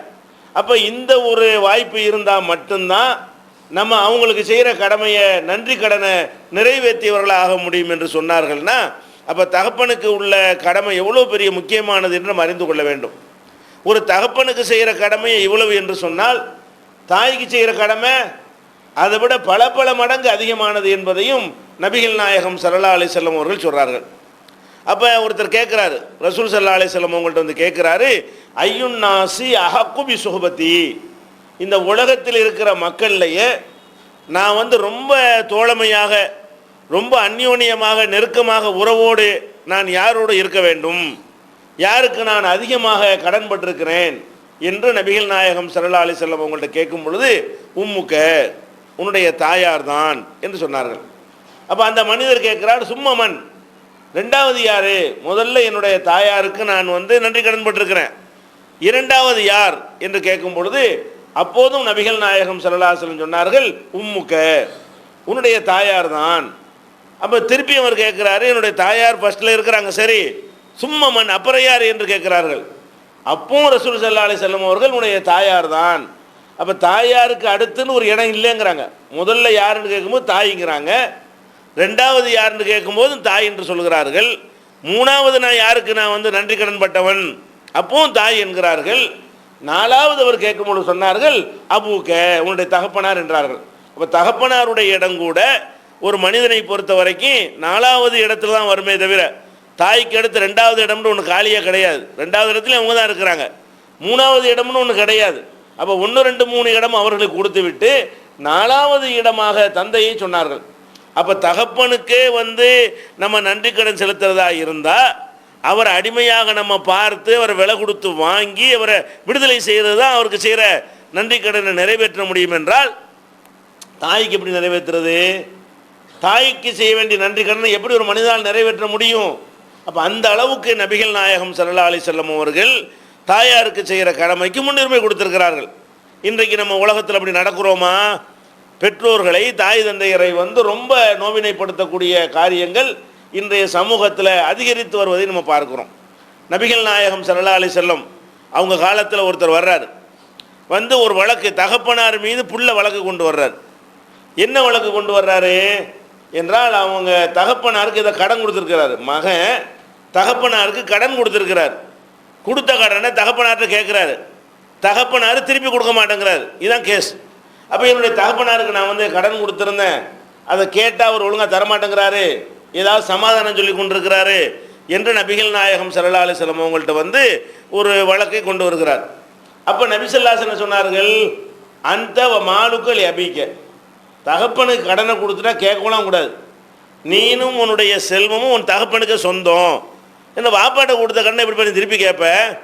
தகப்பனாருக்கு கடன் என்று சொல்லி நீ கொடுத்துருந்தா கூட அது கடன் கிடையாது. உலகத்தில் நம்ம யாருக்கு கொடுத்தாலும் கடன் கடன் தான். தகப்ப மகனுக்கு கொடுத்தா கூட கடன் கடனாக ஆக முடியும். தகப்பனாருக்கு மகன் ஏதாவது கொடுத்துருந்தான்னு சொன்னால், கடன் என்று சொல்லியே கொடுத்துருந்தான் என்று சொன்னால் அப்போ என்னவாயிரும்? அது கடன் கிடையாது.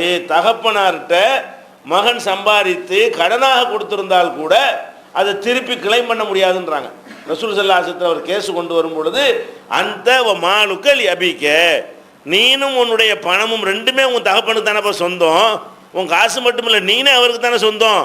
அப்புறம் என்ன அவர்கிட்ட போய் கொடுத்த கடனை கேட்க போற என்று சொல்கிறார்கள் என்றால், இன்னைக்கு என்ன இருக்கிறது? தகப்பனார் உயிரோடு இருக்கும்போதே பாகம் பிரித்து தான் கேட்குறான். உலகம் எப்படி போய்கிட்டு இருக்குன்னு கேட்டால், தகப்பனார் உசுரோடு இருக்கும்போதே விவகாரம் வந்தவுடனே என் சொத்தை பிரித்து கொடு, எனக்கு உள்ள பங்கை எனக்கு தந்துரு. யார் கேட்குறா? மகன் கேட்குறான். முதல் இஸ்லாமிய சட்டத்தில் இப்படி கேட்க முடியுமா? இஸ்லாமிய சட்டத்தில் சொத்து உரிமை எப்போ வரேன்? ஒரு மனிதன் இறந்த பிறகு தான் அவன் சொத்தை பிரிக்கவே முடியுமே தவிர, உசுரோடு இருக்கிற யாருடைய சொத்துக்கும் யாரும் வாரிசாக மாட்டார்கள். அண்ணனுடைய சொத்துக்கு தம்பி வாரிசாக முடியாது, தகப்பன் சொத்துக்கு பொண்டாட்டி புள்ள வாரிசாக முடியாது, புருஷன் சொத்துக்கு பொண்டாட்டி வாரிசாக முடியாது. செத்தா தான் வாரிசாக முடியும். யாருடைய சொத்துக்காவது யாராவது வாரிசாக ஆக முடியும் என்று கேட்டால் அவன் இறந்து போகணும். உயிரோடு இருக்கிற வரைக்கும் எந்த ஒரு மனிதனுடைய சொத்துக்கும் வேற ஒருத்தன் வாரிசா வேறு வேறு மார்க்கங்கள் இருக்கிறது. கோர்ட்டில் போய் கூட என்ன செய்யலாம்? என் தகப்பனாட்ட சொத்தை பிரித்து தாங்கன்னு கேஸெல்லாம் போடலாம். இஸ்லாத்தில் போட இயலாது. முஸ்லீம்களாக நம்ம இருந்து கொண்டு என்ன செய்ய முடியாது? எந்த நாட்டு கோர்ட்டில் கூட வழக்கு தொடர முடியாது. தகப்பன் பல கோடிகளுக்கு அதிபராக இருந்தாலும் சரி, அந்த பணத்தை அவரே சம்பாதித்தாலும் சரி, அவருக்கு வாரிசு முறையில் அந்த சொத்துகள் வந்திருந்தாலும் சரி, அவர் இறந்து போகிற வரைக்கும் அவர் தான் உரிமையாளர். அவர் உயிரோடு இருக்கிற வரைக்கும் எனக்கு பங்கு பிரித்து தாங்கன்னு என்ன செய்ய முடியாது? உதவி கேட்கலாம், கஷ்டப்படுறேன் சிரமப்படுறேன் தாங்கன்னு கேட்கலாமே தவிர என் பங்கை பிரித்து தான்னு கேட்க இயலுமான்னா கேட்க முடியாது. அப்படிப்பட்ட ஒரு மார்க்கத்தை நம்ம இருந்து கொண்டு தகப்பனார் என்ன செய்கிறது? எனக்கு அந்த வீட்டை கூட, எனக்கு இதை கூட, எனக்கு அதை கூட, எனக்கு இப்படி கேட்கக்கூடிய காட்சியை நம்ம உரிமையோடு கேட்கலாம். உரிமையோட நான் கஷ்டப்படுறேனே, நீங்கள் தராமல் யார் தரப்போறா அப்படிங்கிற ஒரு தயவாக கேட்டுக்கொண்டோமே. ஆனால் அது ஒரு கணக்கு. இதை ஒரு பஞ்சாயத்தாக்கி விவகாரமாக்கி சொத்துக்காக வேண்டி இப்படியெல்லாம் நடக்கக்கூடிய காட்சியை பார்க்கிறோம். ஆனால் நபிகள் நாயகம் ஸல்லல்லாஹு அலைஹி வஸல்லம் என்ன தீர்ப்பளிக்கிறாங்க? நீ கொடுத்ததே வாங்கக்கூடாதுங்கிறாங்க. நம்ம கொடுக்காததுக்காக என்ன செய்கிறோம்? நம்ம சம்பாரித்து கொடுக்காம என் சொத்தை பிரித்து தான் கேட்டுட்டு இருக்கிறோம். நபி ஸல்லல்லாஹு அலைஹி வஸல்லம் சொல்கிறாங்கன்னா, அட நீனே சம்பாரித்து கொடுத்துருந்தா கூட அவர்கிட்ட கேட்க முடியாது. தகப்பனார்ட்ட கொடுத்தா கொடுத்தது தான், அதுக்கப்புறம் கேட்க முடியாது என்று சொல்லி நபிகள் நாயகம் ஸல்லல்லாஹு அலைஹி வஸல்லம் அவர்கள் இந்த அளவுக்கெல்லாம் நமக்கு தகப்பனுக்கு உரிய உரிமையை சொல்லி தருகிறார்கள். இன்னும் சொல்ல போனால், குடும்பத்தோடு இருக்கக்கூடிய நேரத்தில் தகப்பனுடைய சொத்துக்களை காப்பாற்றக்கூடியவனாகத்தான் மகன் இருக்கணுமே தவிர, ஒரு ரஜுலு ராயின் ஃபீ மாலி அபிஹி, ஒரு மனிதன் தன்னுடைய தந்தையின் சொத்துக்களில் கண்காணிப்பாளனாக இருக்கிறான், அதை ஒழுங்காக கண்காணிச்சானா என்று ஒஹுவ மஸ்ஊலுன் அன் ரஅய்யத்திஹி, அது பற்றி அல்லாஹ்விடத்தில் விசாரிக்கப்படுவான் என்றும் நபிகள் நாயகம் ஸல்லல்லாஹு அலைஹி வஸல்லம் சொல்கிறார்கள். அப்போ தகப்பனாருடைய சொத்து நமக்கு உரிமை கிடையாது, ஆனால் அவருடைய சொத்தை நம்ம பாதுகாக்கணும், பேணணும். இன்றைக்கு என்ன நிலைமை? தகப்பனாருக்கு தெரியாமல் பணத்தை எடுத்துகிட்டு ஓடி போகிறலாம் நடக்கிறது. தகப்பனாருக்கு தெரியாமல் வீட்டில் உள்ள பணத்தை என்ன செய்கிறது? எடுத்துகிட்டு ஓடி, சில்லற பணத்தை இல்லை, சொத்தையே மாற்றி அவன் பேர் எழுதிக்கிறான். வாப்பா இருக்கும் பொழுது வாப்பாவுடைய சொத்தை வாப்பா கையெழுத்தை இவன் போட்டு தான் பேருக்கு மாற்றி கொண்ட பிள்ளைகள்லாம் இருக்கிறார்கள். ஆனால் நபிகள் நாயகம் ஸல்லல்லாஹு அலைஹி வஸல்லம் செய்கிறாங்க, வர்ரஜுலு ராயின் ஃபீ மாலி அபிஹி, தகப்பனுடைய சொத்தை மகன் பேணக்கூடியவனாக இருக்க வேண்டும், பாதுகாப்பவனாக இருக்க வேண்டும். அவர் இறந்த பிறகுதான் நீ என்ன செய்யணும்? உனக்கு என்ன ஹக்கு சேருதோ அதை வாங்கி கொள்ளணும். அவர் உயிரோடு இருக்கிற வரைக்கும் என்ன செய்ய முடியாது? அவரா தந்தா வாங்கி கொள்ளலாமே தவிர சொத்துக்கு சொந்தம் கொண்டாடக்கூடாது என்று சொல்லும் பொழுது நம்ம என்ன செய்கிறோம்? ஏமாற்றி தகப்பன்ட்டு இருந்து வாங்குகிறோம். 4 புள்ள வச்சிருப்பாரா, 4 பிள்ளையும் அவர் சந்தில விட்டு போகிற மாதிரி இவன் ஒருத்தனை மட்டும் என்ன செய்கிறான்? தன் பெயருக்கு மாற்றி கொள்கிறான். ஒரு குடும்பத்தில் நடக்கிறது, கடைசியாக தெரிய வருகிறது. பாப்பா பேரில் சொத்து இருக்குன்னு அண்ணன் தம்பி மாதிரிலாம் கேட்டால், அது அவர் இருக்கும்போது கோமாவில் கிடந்தான்னு வைங்க, கைரகையை வச்சு வாங்கி போடுறாங்க. தகப்பனார் கோமாவில் இருந்தார்னு சொன்னால் அவர் கைரேகை அவருக்கு தெரியாது தானே, எல்லாத்தையும் எழுதிக்கிட்டு கைரேகையை வச்சுப்புட்டு யார் புள்ள, ஒரு புள்ள தகப்பன் சொத்தை எப்படிலாம் எடுத்துக்கிட்டு இருக்கிறான். இது கேட்குற கதைக்காக இதை சொல்ல நடந்துக்கிட்டு இருக்கிற நாட்டில் இந்த காசு பணம்னு வரக்கூடிய நேரத்தில் தாய் தகப்பன் எல்லாமே 2வது கட்டமாக போய் விடுகிற காட்சியெல்லாம் பார்க்குறோம். அப்போ அந்த மாதிரி எல்லாம் இல்லாமல் நம்ம எப்படி இருக்கணும்? தகப்பனாரிடத்தில் சொத்துரிமை கேட்பதெல்லாம் அந்த மாதிரியான ஒரு பிரச்சனை இந்த முஸ்லீம் சமுதாயத்தில் இருக்கக்கூடாது. அதுக்கு மார்க்கத்தில் அனுமதி கிடையாது. கஷ்டப்பட்டால் நீங்கள் ஒரு தயவாக என்ன செய்யலாம்? கடமையை சுட்டி காட்டுங்க, கடமையை செய்யுங்க, நான் கஷ்டப்பட்டால் நீங்கள் தானே தரணும்னு கேட்கலாமே தவிர அதை வழக்காகவோ பஞ்சாயத்தாவோ ஆக்கி கேட்கலாமான்னா கேட்கக்கூடாது. தகப்பனாருக்கு சம்பாரிச்சுன்னு வெளிநாட்டிலேருந்து அனுப்புவான், வெளிநாட்டில் தகப்பன் என்ன செய்வான், பிள்ளை என்ன செய்வான், இவர் தான் கஷ்டப்பட்டு வெளிநாட்டுக்கு அனுப்பியிருப்பார். அவன் போய் 2 வருஷம் சம்பாரிச்சு அனுப்பிட்டு வந்து நான் சம்பாரிச்சு கொடுத்தலாம் தா, நீ சம்பாரிச்சு கொடுத்து நிர்வாகம் பண்ணியிருக்கிறாரு, அண்ணன் தம்பியை வளர்த்துருப்பாரு, பிள்ளைய படிக்க வச்சிருப்பாரு, வீட்டு தேவைக்கு செலவு பண்ணியிருப்பாரு. அங்கேருந்து 2 வருஷம் கழிச்சு வந்து செய்கிறது, நான் 2 வருஷம் உள்ளூர் அனுப்பணும்ல அதெல்லாம் கொண்டா என்று கேட்கக்கூடிய அதெல்லாம் உரிமை நமக்கு கிடையாதுங்க. கொடுத்துட்டோம்னா என்னது, திருப்பி கேட்கறதுக்கு நமக்கு எந்த விதமான ரைட்டும் கிடையாது. இந்த அளவுக்கு மார்க்கத்தில் சொல்லப்பட்டிருக்கிற காரணத்தினால இந்த மாதிரி தகப்பனாருடைய உரிமைகளையும் மதித்து நம்ம நடந்து கொள்ள வேண்டும். தாயாருக்கும் அதே மாதிரி உள்ள விஷயம்தான். அடுத்து என்ன, இந்த உலகத்தில் வாழக்கூடிய நேரத்தில் தாய் தகப்பனை எப்படி கவனிக்கணும், பேணணும், உங்களை பராமரிக்கணும், மனங்கோணாமல் இருக்கணும், உங்களுக்கு தேவையான உதவிகளை செய்யணுங்கிற ஒரு விஷயங்கள் இருந்தாலும் எத்தனையோ பேர் வந்து இதெல்லாம் செய்யாமல் நம்ம தாய் தகப்பனாரை பறி கொடுத்துருப்போம். எல்லாருக்கும் தாய் தகப்பன்மார்கள் இருக்க மாட்டார்கள். இப்போ நினச்சி பார்ப்போம், இவ்வளோ விஷயங்கள் நம்ம இழந்துட்டோமே. தாய் தகப்பனுக்கு பணிவிடை செய்வதன் மூலமாக சொர்க்கத்தையெல்லாம் அடையலாம்ங்கிறாங்களே, நம்ம வாழ்கிற காலத்தில் அந்த மாதிரிலாம் செய்யலையே, நம்ம தாய் தகப்பனுக்கு எவ்வளவோ கஷ்டங்களையும் நஷ்டங்களையும் கொடுத்துட்டோமே, அப்போ நம்முடைய நிலையெல்லாம் என்ன என்று நம்ம வருத்தப்பட்டோமே. ஆனால் அவங்களுடைய மரணத்திற்கு பிறகும் கூட இப்போ நினைத்தால் அதற்கு நம்ம பரிகாரம் தேட முடியும். நம்முடைய தாய் தந்தையர்கள் மரணித்து விட்டார்கள் என்று சொன்னால் அவங்கள நல்ல முறையில் நம்ம கவனிக்காமல் இருந்தாலும் சரி, நல்ல முறையில் கவனித்து இருந்தாலும் சரி, மேலும் மேலும் அவர்களுக்காக நன்மைகளை சேர்த்து வைத்து அவங்க நம்ம பெற்றதற்கும் வளர்த்ததற்கும் அவங்க நமக்காக செய்த உபகாரங்களுக்கும் நன்றி கடனை செலுத்த முடியும் என்று மார்க்கம் என்ன செய்கிறது, பல விஷயங்களில் வழிகாட்டுகிறது. இப்போ நபிகள் நாயகம் ஸல்லல்லாஹு அலைஹி வஸல்லம் அவங்க காலத்தில் ஜாபிர் ரலியல்லாஹு அன்ஹு அவர்கள், அவர் ஒரு சிறந்த ஒரு சஹாபி. அவருடைய தகப்பனார் வந்து அப்துல்லா. இந்த அப்துல்லா என்ன பண்ணுறாருன்னு கேட்டால், அவர் உஹது போர்க்களத்தில் கொல்லப்பட்டு விட்டார். உஹது போர்க்களத்தில் கொல்லப்படுறதை பற்றி அவர் முன்னாடியே கூட ஒரு ஊகித்து அறிந்திருந்தார். எப்படி அறிந்திருக்கிறாரு, மகனை கூப்பிடுறாரு, ஜாபிரை கூப்பிட்டு சொல்கிறாரு, அருமை மகனே, இன்று நடக்கக்கூடிய இந்த போர்க்களத்தில் முதல் அணியிலே உயிரை தியாகம் செய்யக்கூடியவர்களில் நான் ஒரு ஆளாக இருப்பேன் என்று நினைக்கிறேன். பின்வாங்கக்கூடாது, முதல்ல போய் நான் நினச்சி போகிறேன், நிற்க போகிறேன். மாராணி இல்லா மக்தூலன், நான் கொல்லப்பட்டு விடுவேன் என்று தான் நான் நினைக்கிறேன். அதனால உனக்கு நான் ஒரு அறிவுரை சொல்கிறேன், உனக்கு நான் ஒரு வசியத்து செய்கிறேன். என்ன வசியத்து செய்கிறேன், இன்னலி தைனுன், எனக்கு சில கடன்கள் இருக்கிறது, கடனோடு நான் மரணிக்க நான் விரும்பவில்லை. நான் மரணித்து விட்டால் அந்த கடனை யாரிடமெல்லாம் நான் கடன் வாங்கியிருக்கிறோமோ அவங்களெல்லாம் தேடி சென்று கஷ்டப்பட்டு நினைஞ்சிரு, அந்த கடனை அடைச்சிரு, உனக்கு ஒரு வசியத்தான் சொல்கிறேன். அப்போ உஹது போர்க்களத்தில் வைத்து மரணத்தை தழுவுவதற்கு தயாராக இருக்கிறாரு.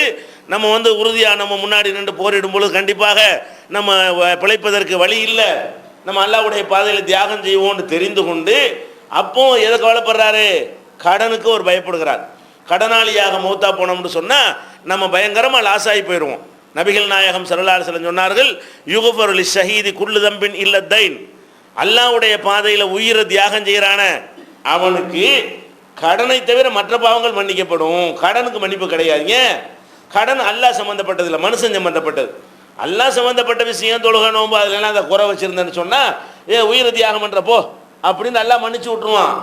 ஒரு மனுஷன்ட்ட வாங்கின கடனை கொடுக்காம வந்திருந்தா அந்த மனுஷனால கேட்கத்தானே செய்வான் மறுமையில், யாரில் எங்கிட்ட 1000 ரூபா வாங்கிட்டு வந்து திருப்பி தரல, எங்கிட்ட 1 லட்ச ரூபா வாங்கிட்டு வந்து திருப்பி தரல, எங்கிட்ட 10 லட்ச ரூபா வாங்கிட்டு வந்து திருப்பி தரலன்னு மறுமையில் அவன் கம்ப்ளைண்ட் பண்ணுவான்.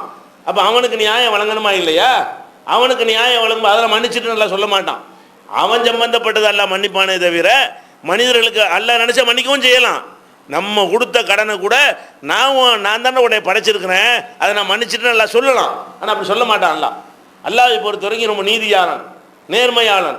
நமக்கு உரிமையை தந்துவிட்டு என்ன செய்ய மாட்டான், அதை பிடுங்கி கொள்ள மாட்டான். அவன் என்ன செய்வான், யா அல்லாஹ் ஏன்னா நான் இவருக்காக வந்து நான் கடன் கொடுத்தேன், அதை தராமலே இறந்து விட்டார்னு சொன்னால் அவருடைய அமல்களை பிடுங்கி இவர்கிட்ட கொடுத்துருவான் அல்லாஹ். அங்கே அதுதானே கொடுக்க முடியும், காசையாக கொடுக்க முடியும். மறுமையில் வந்து அந்த கொடுத்த காசை வாங்கிலாம் செய்ய முடியாது, செல்லாது, அங்கே காசு இருக்கவும் செய்யாது, அப்போ அது பயன்படவும் செய்யாது. அப்போ என்ன செய்யணும், அப்படி அவனுக்கு 1 ரூபா தரணுமா, இந்த அளவுக்கு அமலை கொடுத்துரு, அப்போ நம்முடைய அமல் அங்கே போயிடுது. கடனாளியாக நம்ம மரணித்தோம் என்று சொன்னால் நம்முடைய கடன் எந்த அளவுக்கு இருக்குது, அதுக்கு தகுந்த மாதிரி நம்முடைய தொழுகை போய்விடும், நம்முடைய நோன்பு போய்விடும், நம்முடைய ஜக்காத்து போய்விடும். இன்னும் சில பேர் என்ன செய்வாங்க, தாறுமாறாக கடனாளியாக இருப்பாங்களா, அமல்லாம் போன பிறகும் பத்தாது, இன்னும் 10 பேர் மிச்சமாக இருப்பான். அவன் பாவத்தத்துக்கு இவன் தலையில் வச்சு விட்டுருவான். ஒன்று கொடுக்குறக்கு ஒன்றும் இல்லையா, இல்லையா பரவாயில்ல, இங்கே வா, நீ செஞ்ச திருட்டு இருக்குல்ல அது இவன் தலையில் வை, நீ செஞ்ச விபச்சாரம் இருக்குல்ல அதை இவன் தலையில் வை என்று இவன் அந்த பாவத்தை வந்து சுமக்கக்கூடிய வகையில் எல்லாம் என்ன செய்வான், நியாயம் வழங்கணுமா இல்லை, அவனுக்கு பாதிக்கப்பட்டவன் அல்லாட்ட கம்ப்ளைண்ட் பண்ணுறான், எனக்கு நியாயம் வழங்குன்னு கேட்குறான், நான் ரூபாயை கொடுத்துட்டேன், அது தராமல் இவன் போயிட்டான்னு சொல்கிறான். அது கடனாக இருந்தாலும் சரி, மோசடியாக இருந்தாலும் சரி, எதுவாக இருந்தாலும் சரி, அதுக்கெல்லாம் அங்கே நியாயம் இருக்குது. நியாய தீர்ப்பு நாள்னு ஒன்று இருக்கிறது. நியாயமாக தான் தீர்ப்பளிக்கப்படும். அதில் யாருக்கும் கடுகளவு கூட அநீதி இழைக்கப்படாது. அந்த மாதிரி ஒரு நாளில் நிறுத்தி வைத்து இப்படி வழக்கு வந்தால் நம்ம என்ன ஆயிடுவோம், நம்ம உயிர் தியாகம் பண்ணிட்டோமே நல்லா விட்டுருவானா? உயிர் தியாகம் பண்ணதுக்குரிய மார்க்கை சரியாக போட்டுருவான். இவனுக்கு கடங்காரனுக்கு புடியும் கொடுக்கும்போது கழிச்சு விட்டுருவான். மார்க்கை போட்டு 100 மார்க்கை போட்டுவிட்டு இந்த 75 மைனஸ் ஆகிடுச்சுன்னா வாங்கி புண்ணியம் இல்லை 25 மிச்சமாக இருக்கும். அந்த மாதிரி ஆகிவிடக்கூடாதுன்னு அவர் பயப்படுறாரு. யார்? அப்துல்லா அம்ர் இப்னு ஹராம் அவர்கள் அஞ்சு என்ன சொல்கிறாங்க, ஆஹா நான் வந்து உயிர் தியாகம் பண்ண போகிறேன், ஆனால் கடனாளியாக இருக்கிற பயமாக இருக்குது, நீ பிள்ளைய விட்டுட்டு போகிறேன், நீ வந்து என்ன செய்கிற, இந்த உலகத்தில் இருக்கிற படைப்புகள்லையே நபிகள் நாயகத்துக்கு அடுத்து நான் உன்னையே தான் நேசிக்கிறேன். மகன்கிட்ட சொல்கிறார், ரசூலுல்லாவுக்கு அடுத்தபடியாக நான் விரும்புகிறது உன்னையே தான், உன்கிட்ட நம்பி நான் அந்த ஒப்படைக்கிறேன், என் கடன் அடைச்சிரு அப்படிங்கிறாங்க. சொன்னபடி அவர் இறந்து போயிட்டார். சொன்னபடியே மறுநாள் என்ன செய்யுது, உஹது போரில் தீவிரமாக பங்காற்றுறாரு. பாப்பா தன்னுடைய முழு பராக்கிரமத்தையும் காட்டி அவர் வந்து அல்லாஹ்வுடைய பாதையில் கொல்லப்பட்டு விட்டார்.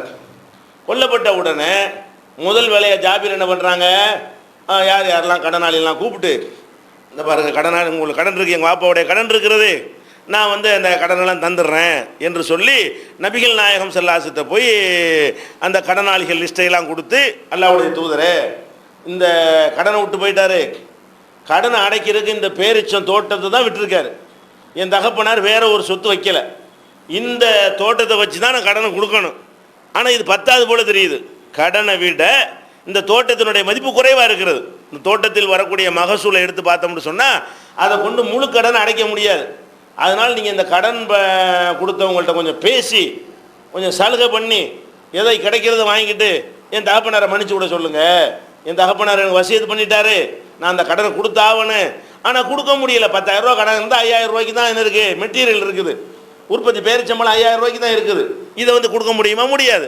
அப்போ நபிகள் நாயகம் ஸல்லல்லாஹு அலைஹி என்ன பண்ணுறாங்கன்னா, அந்த கடன் கொடுத்தவங்க அவங்க யூதர்கள், அவங்களை கூப்பிட்டு என்ன செய்கிறாங்க, பேசுகிறாங்க, இந்த இறந்து போயிட்டாரு, அவர்கிட்ட இல்லை, இதான் இருக்குது, நீங்கள் வந்து இதை வந்து அவர் தனக்கு வசிக்கிற விரும்பலை, எல்லாத்தையும் உங்களுக்கு தந்துடுறாரு, ஆனால் கடனை எல்லோரும் நினைஞ்சிருங்க மன்னிச்சு விட்ருங்கிறாங்க. அதெல்லாம் முடியாதுன்ட்டாங்க. முழுசாக தரணும், எங்களுக்கு தர வேண்டிய கடன் என்ன செய்யணும், முழுசாக தந்தாகணும் என்று அவர்கள் வந்து உறுதியாக நின்ற காரணத்தினால நபிகள் நாயகம் ஸல்லல்லாஹு அலைஹி என்ன பண்ணுறாங்க, ஜாபீர் நீ என்ன செய்யி, போய் எல்லா பேரிச்சம்பழத்தையும் தனித்தனியாக ரகமாரியா, உயர்ந்த தரம், 2ஆம் தரம், 3ஆம் தரம் இருக்கும் இல்லையா, அதை தரமாரியாக பிரித்து என்ன செய்யி ஒரு இடத்துல வையி, நான் வர்றேன் அப்படிங்கிறாங்க. இவர் போய் என்ன செய்கிறாரு, பேரிச்சம்பழத்தெல்லாம் பிரித்து வகைப்படுத்தி வைத்து விட்டு நபிகள் நாயகம் ஸல்லல்லாஹு அலைஹி கூப்பிட்ட உடனே அவங்க என்ன செய்கிறாங்க, வந்து அந்த இடத்துலேருந்து அல்லாஹ்விட்ட துவா செய்கிறாங்க, யா அல்லாஹ் ஜாபீருக்கு நீ பரக்கத் செய்யி, அவர் கடனை கொடுக்க நினைக்கிறாரு, அது போதுமானதாக இல்லை, நீ உன்னுடைய மறைமுகமான அருளை செய்து அவருடைய கடனை அடைப்பதற்கு என்ன செய்ய உதவி செய்து துவா செய்கிறாங்க. துவா செய்த உடனே அப்புறம் ஒவ்வொருத்தரையாக கூப்பிட்றாங்க, ஒவ்வொருத்தருக்கும் அளந்து கொடுக்குறாங்க, உனக்கு எவ்வளோ கடன் இந்தா எடுத்துக்க, உனக்கு எவ்வளோ கடன் எடுத்துக்க, மதிப்பு போடுறாங்க, 10,000 தெரியுது. இப்போ நபிகள் நாயகம் ஸல்லல்லாஹு அலைஹி வஸல்லம் அங்கே போய் எல்லா இடத்துல பிரத்யேகமாக துவா செய்த பிறகு எல்லா கடன்காரர்களும் கொடுத்துட்டு பார்த்தா மிச்சம் இருக்குது, கொடுக்குற கடனுக்கே 10,000ன்னு சொல்கிற அளவுக்கு இருந்த ஒரு நிலைமை மாறி அந்த எல்லா கடன் அடைஞ்சு மேலும் என்னவாக இருக்குது, பேரிச்சம்பழம் மீதமாக இருக்கிறது, சந்தோஷமான முறையில் நான் கடனை தீர்த்தேன் அப்படிங்கிறாங்க. அப்போ இந்த மாதிரி வந்து ஒரு தகப்பன் கடன்பட்டு இருந்தால் அவர் வந்து நாளைக்கு என்ன செய்யலாம், நல்ல அமல் செஞ்சுட்டு போயிருந்தால் கூட அவர் இழந்துடலாம், அல்லது அடுத்தவன் செஞ்ச பாவத்தை அவர் சுமக்க வேண்டிய நிலை வந்துடலாம். அப்போ நம்ம தாயோ தகப்பனோ யார்ட்டையா கடன் வாங்கிட்டு போயிருந்தாங்கன்னா ஒரு பிள்ளைகள் நம்ம என்ன கடமை இருக்கிறது, நம்மளை வந்து நல்லடியாராக வளர்த்துட்டு போயிருக்கிறாங்க, நம்மளை இன்றைக்கி வந்து அல்லாஹ்வை பயந்து ஒரு வாழக்கூடிய மனிதனாக நம்ம இருக்கிறோம்னு சொன்னால் அவங்களுடைய பங்களிப்பு ஒரு காரணமாக இருக்கிறது, அவங்க நரகத்துக்கு போயிடக்கூடாது என்று நம்ம வந்து பயந்தோம் என்று சொன்னால் அவங்களுக்காக என்ன செய்யணும், கடனை அடைப்பதற்கு நம்ம முயற்சி செய்யணும். பெற்றோருக்காக வேண்டி தாய் தந்தையருக்காக வேண்டி செய்கிற முதல் கடமை என்ன, அவங்க கடன் ஏதாவது வச்சுட்டு போயிருக்கிறாங்களா, அந்த கடனாளி 2 விதமாக நம்ம அடைக்கலாம். ஒன்று வந்து கடனை கொடுத்து அடைக்கிறது ஒன்று, 2வது அவங்கள்ட்ட கடன் கொடுத்துருப்பாங்கல்ல அவங்கள்ட்ட போய் மன்னிப்பு கேட்டுக்கொள்வது, ஹலால் வாங்கிக்கொள்வது. என் தகப்பனார் கடனாளியாக போயிட்டாரு, கொடுக்க முடியலை, அல்லாஹ்வுக்கு மன்னிச்சு விட்ருங்க, அல்லது பாதியை வாங்கிட்டு மன்னிச்சு விட்ருங்க. மன்னிச்சுட்டா கேள்வி கேட்கலாது. இந்த உலகத்தில் இருக்கும்போது 1 லட்ச ரூபா கடனாளியாகிட்டார், இறந்து போயிட்டார், என்கிட்ட வசதி இல்லை, ஒரு 50,000 வாங்கிட்டு நீங்கள் கணக்கை நேர் பண்ணிக்கிறங்க சரின்னு சொல்லிட்டு அப்புறமேல் மறுமையில் கேட்க முடியாது. நீ தான் சரின்னு சொல்லிட்டீல, முடிஞ்சு வச்சுருலாம். அப்போ அந்த மாதிரி அப்படி தான் ரசூலுல்லாவும் பேச்சுவார்த்தை நடத்தினாங்க. இருக்கிறத வாங்கிட்டு விட்டு போங்கப்பான்னு கேட்டாங்களா இல்லையா? அவங்க ஒத்துக்கொண்டு இருந்தார்களே, ஆனால் அதோட அந்த கடன் நீங்கி இருக்கும். அப்போ நம்ம எத்தனை பேர், நம்முடைய பிள்ளைகளாக இருக்கக்கூடிய நம்ம எத்தனை பேர் நம்முடைய தகப்பன்மார்கள் வைத்திருந்த கடனை அடைப்பதற்கு நம்ம முயற்சி பண்ணுகிறோம்? அதுக்காக எத்தனை பேர் பாடுபடுறோம்? எத்தனை பேர் அதை தலையில் வந்து சுமந்து கொள்கிறோம்? இல்லை. ஜனாசை அடக்கும்போதே கேட்கணும், என் தகப்பனாருக்கு வந்து யாராவது கடன் கொடுத்துருக்கிறீர்களா? நம்ம என்ன செய்யணும்? அறிவிப்பு செய்யணும். ரசூல் ஸல்லல்லாஹு அலைஹி வஸல்லம் கேட்பார்கள். ரசூல் ஸல்லல்லாஹு அலைஹி வஸல்லம் காலத்தில் ஜனாசா வந்தால் இவருக்கு ஏதாவது கடன் இருக்கிறதா, இவர் யார்ட்டையாவது கடன் வாங்கியிருக்கிறாரான்னு கேட்பார்கள். ஆமான்னு சொன்னால் யாராவது இந்த கடனை கொடுத்தா நான் தொழுவிப்பேன், இல்லாட்டி தொழுவிக்க மாட்டேன்பாங்க. யாராவது பொறுப்பேற்றுக் கொள்வார்கள். அதுக்கப்புறம் கஜானாவோட நிதிகள்லாம் நிறைய வந்த பிறகு ரசூல் ஸல்லல்லாஹு அலைஹி வஸல்லம் என்ன செய்வாங்க, யார் கடனாளி யாரும் என்கிட்ட வாங்கிட்டு போங்கிறங்க, அரசாங்கத்தில் செலுத்திடுவோம் என்று பின்னாடி ஒரு நிலைமை ஏற்பட்டுச்சு.